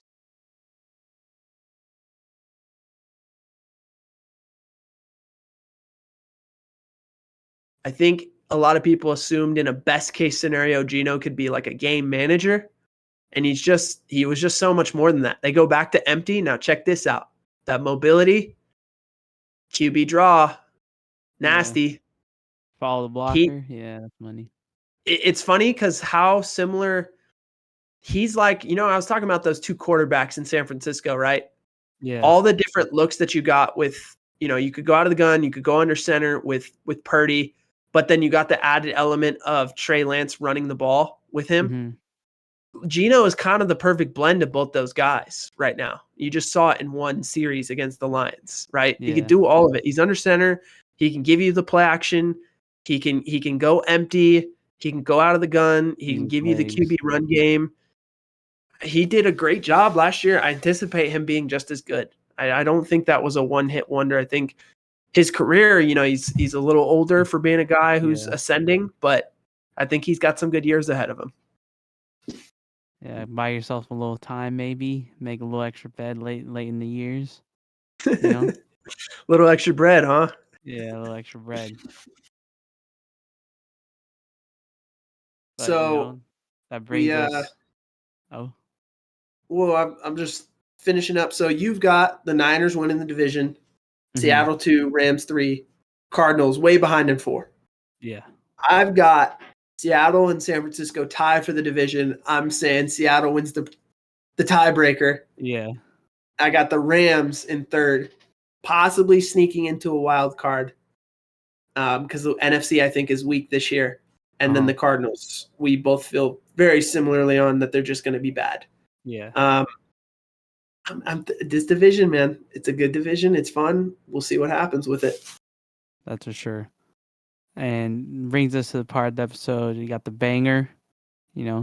What did you watch or listen? What stuck out to you this week? Oh man, I think you know what I'm going to tell you. So this, we normally don't hype up other podcasts, given this is our podcast and we want you to listen to us. But I'm all for giving you the content that sounds good, makes sense, whatever, right? I highly recommend anyone at any level of football, fandom, whatever. Jordan Rodriguez is a writer for The Athletic. She did a narrative podcast. It's 5 parts. Each part is like around an hour, maybe less, on Sean McVay, Mike McDaniel, Kyle Shanahan, and Matt LaFleur and their evolution as play callers, their process, how they've evolved, how they've made changes, all the way going back to when Kyle was like a kid and saw his dad, Mike, Yeah. coaching in the league.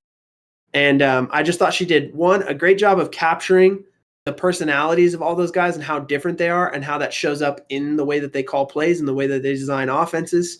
Yeah. Number two, showcasing like the evolution of offense in the NFL in the last 10 years, while also talking about the evolution of defense and how it's responded to that.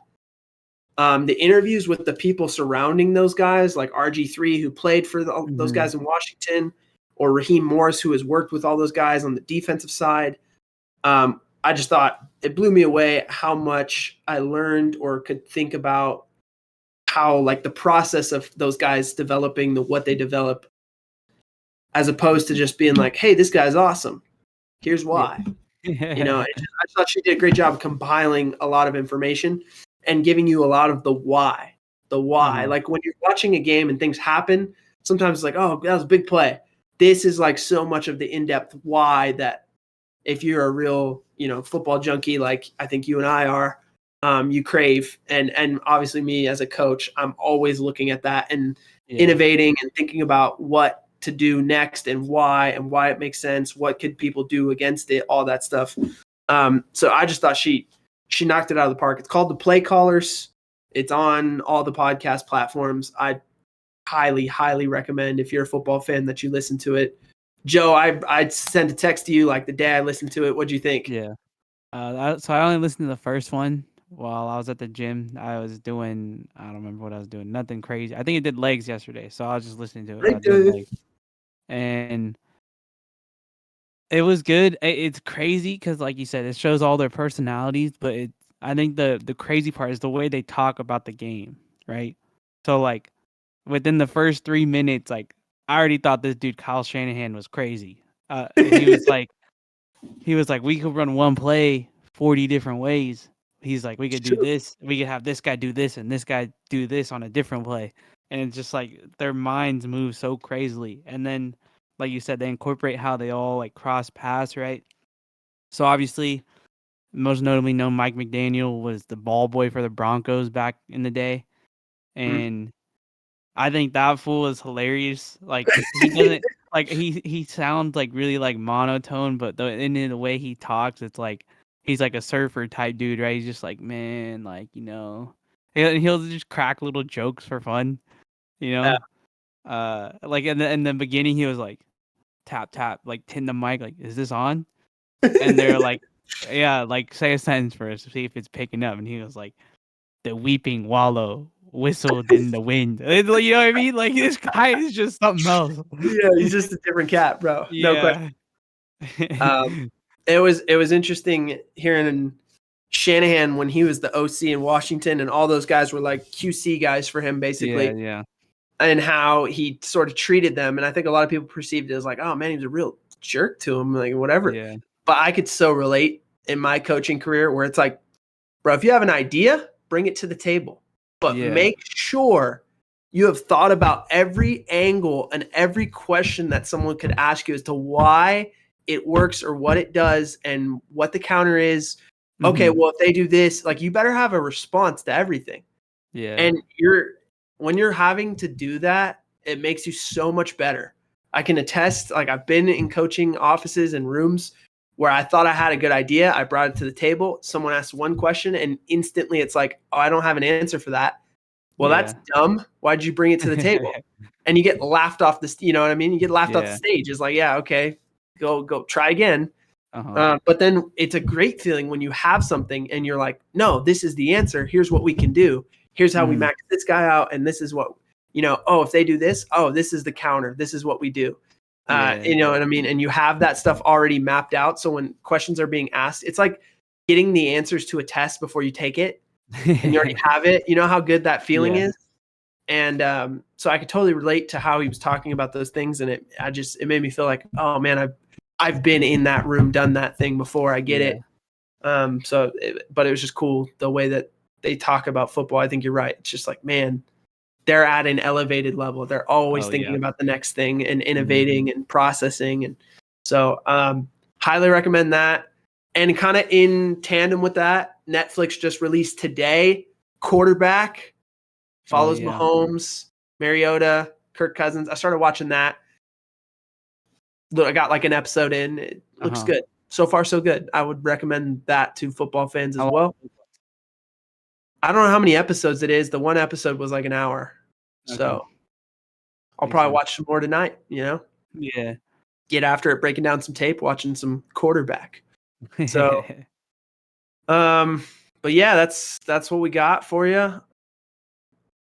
I think next week we'll probably come back. I think we're going to do a huge rankings pod is what like Joe and I have kind of been. Order.